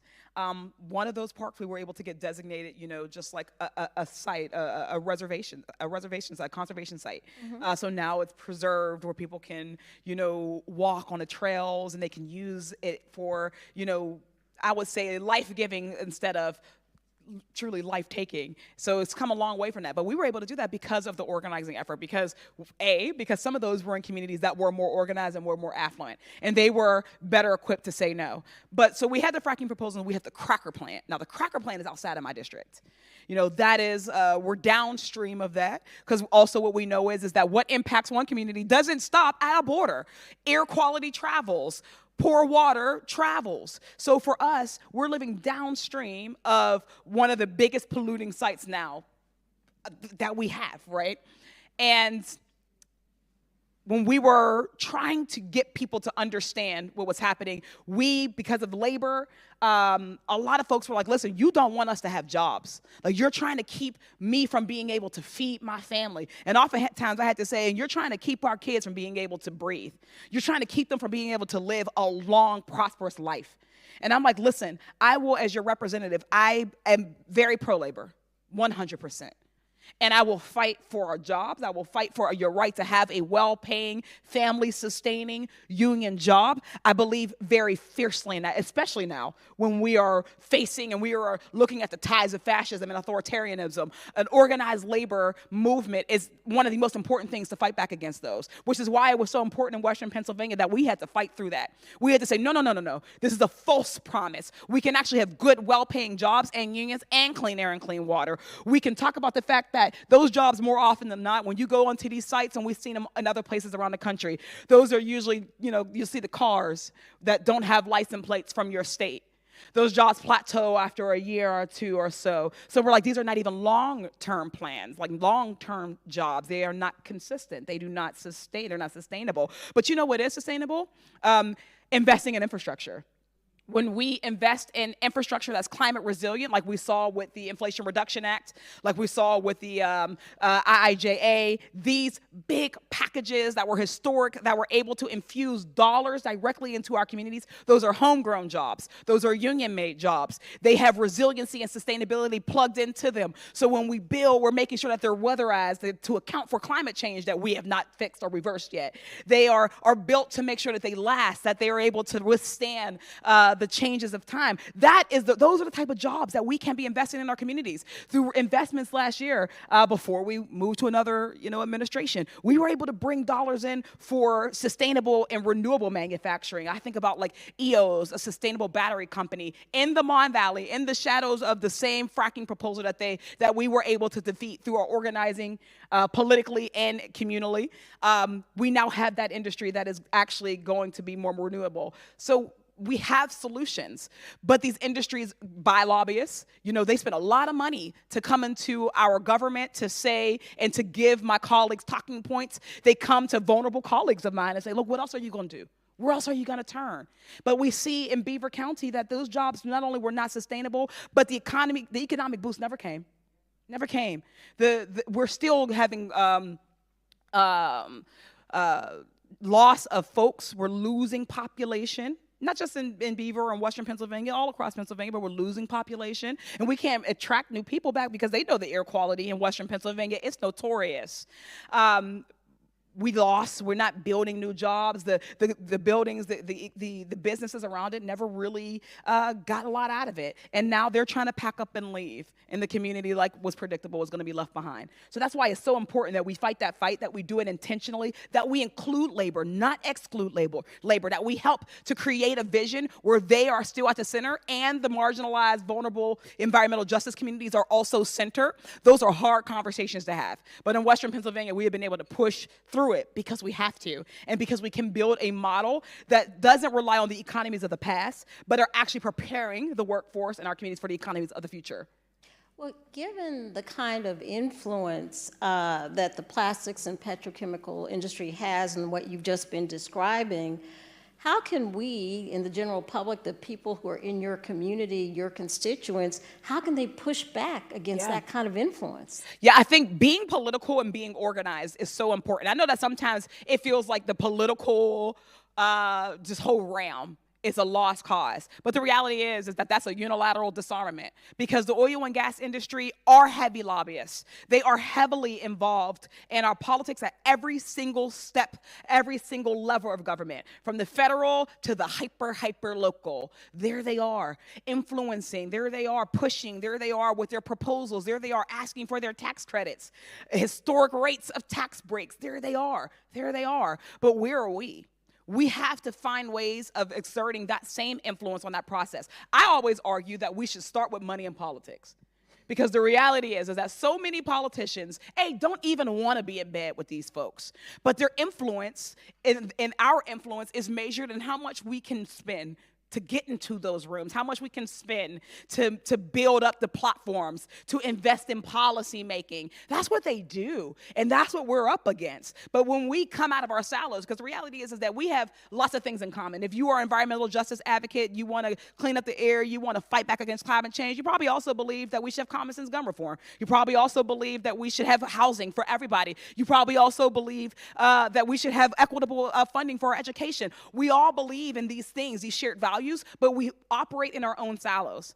So what I'm asking people to do is to right now come out of those silos. We must fight the influence of money in politics. If we cannot win back our government, our democracy, then it's going to be impossible to fight back against the oil and gas industry or whoever else. Impossible to invest in those future economies, because these industries have a vested interest in keeping us in these economies that they know are not going to last in perpetuity. They know that there is a timeline on it. But the money talks, and we have to be responsive. Also, help your politician to be more courageous when it comes to confronting those economic realities, that we know that there must be a transition, that is not a dirty word. There must be a transition. A good leader will get on top of it, because we know that we don't want to leave communities behind again like we've seen in the past. Help my colleagues to be more courageous. Congresswoman Lee, I love your energy. I love everything you're saying. We're at the end of our time, but, and I've just enjoyed being in this conversation with you. I understand that you want to share with our audience a special announcement, and I'd like you to go to the podium and tell everyone your special announcement today. Well, thank you so much. Oh, no, it's my pleasure. So should I leave this? Let me leave this one. Y'all can have that one. All right, good afternoon. I feel like we have moved into the afternoon. How's everybody feeling?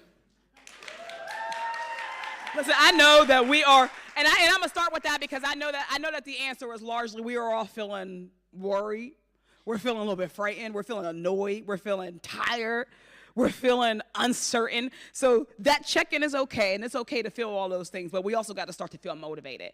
We have to feel empowered, because the only way that we're going to be able to combat all of the things that are being thrown at us is if we stay engaged, if we stay empowered, and we stay rooted in the understanding and the knowledge that the power of the people is still and remains greater than the people of power. So I wanted to thank you all so much for having me here today. I think a big thank you to Moms Clean Air Force for convening this critical conversation in this really critical time. We got to do it. It's hard work. I just want to say, so we've heard a number of things today. We talked about the impact of environmental racism on our community, something deeply important to me. We've talked about the false promises of the fossil fuel industry and the plastics economy. We've talked about the harm of fossil fuel drilling in Pennsylvania and across the country, and all in the face of mounting rollbacks from the Trump administration. But we also talked about solutions, and we're going to keep talking about solutions because we have them. We talked about legislation that puts our kids and our climate first, ways that we can get microplastics out of our water, voices that we can listen to make our communities healthy and safer, the importance of getting money out of politics again. But we also have to recognize that so much of the inequality that we are dealing with is cyclical. That's why I said it. That's why it took long. It is cyclical and it is intentional. And where we have intentional policy decisions made, we also have to have intentional policy decisions to remedy them. That's why I am honored to announce that I intend to launch our new Environmental Justice Caucus in Congress to tackle these issues head on and to find solutions that work, but also to find solutions that are community rooted.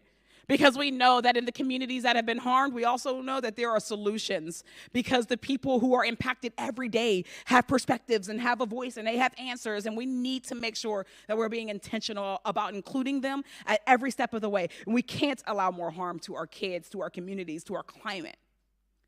Folks are suffering. Our planet is suffering, and we have to use every single tool available to us, even when it feels like we're up against a tidal wave in our bare hands. This caucus was intended to be launched in concert or in partnership with the late Representative Raul Grijalva.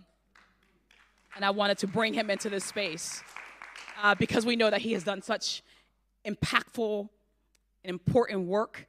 When we talk about the intentionality behind going directly to impacted communities, indigenous communities, black and brown communities, poor and working communities, to craft legislations directly with the people who were involved. This is what this caucus is about, to not just honor, to carry on that legacy, to make sure that we're using this as a vehicle to get, for instance, the Environmental Justice for All bill across the finish line finally, and to continue that work of not just Rep. Grijalva, but also Rep. Donald McKeeshan, who was another stalwart in the environmental justice policy movement, and to continue on that historic coalition building work that they did, that they led in creating that these, not just the Environmental Justice for All Act, but so many pieces of legislation that we are using, not just because we wanted to get passed, but also to organize, for you all to organize. So this caucus aims to carry on that work of participatory policymaking.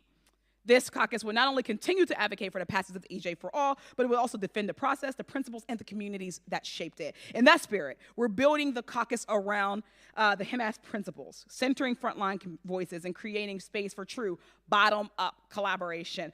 It's going to be a platform for our partnerships and for co-governance, for members to listen, to learn, to hear from, and to act alongside our justice communities. So we're going to be hosting standing community advisory tables, task force-driven engagement to defend frontline communities, hold federal agencies accountable, and elevate community-driven solutions. So whether you find yourself in the environmental justice space because you care about heat zones, you're here because you're black or you're brown or you're indigenous, you're impacted, you're poor, and you're working class, and you know that your whole outcomes, economic and health, are impacted by your zip code and by your race. You're here because you care about pollution in our air. You care about our air quality. You care about the fact that the global south is already facing the climate catastrophe that we're pretending doesn't exist. Whatever brings you here, this caucus wants to hear from you, and it wants to represent your needs and your voice. So we shouldn't have, and we won't continue to accept the status quo. Together, I want us to be able to build that country that doesn't answer to corporate interests or our biggest polluters, that doesn't look for our biggest polluters to be the people who tell us what green policy actually is. But we need you, and we honor and respect your work, and I thank you so much for being in this fight. I thank you so much for your organizing, your advocacy, the work that you have done to build this up, and we continue and will continue and look forward to continue to be in this fight with you all. So thank you so much for being here today.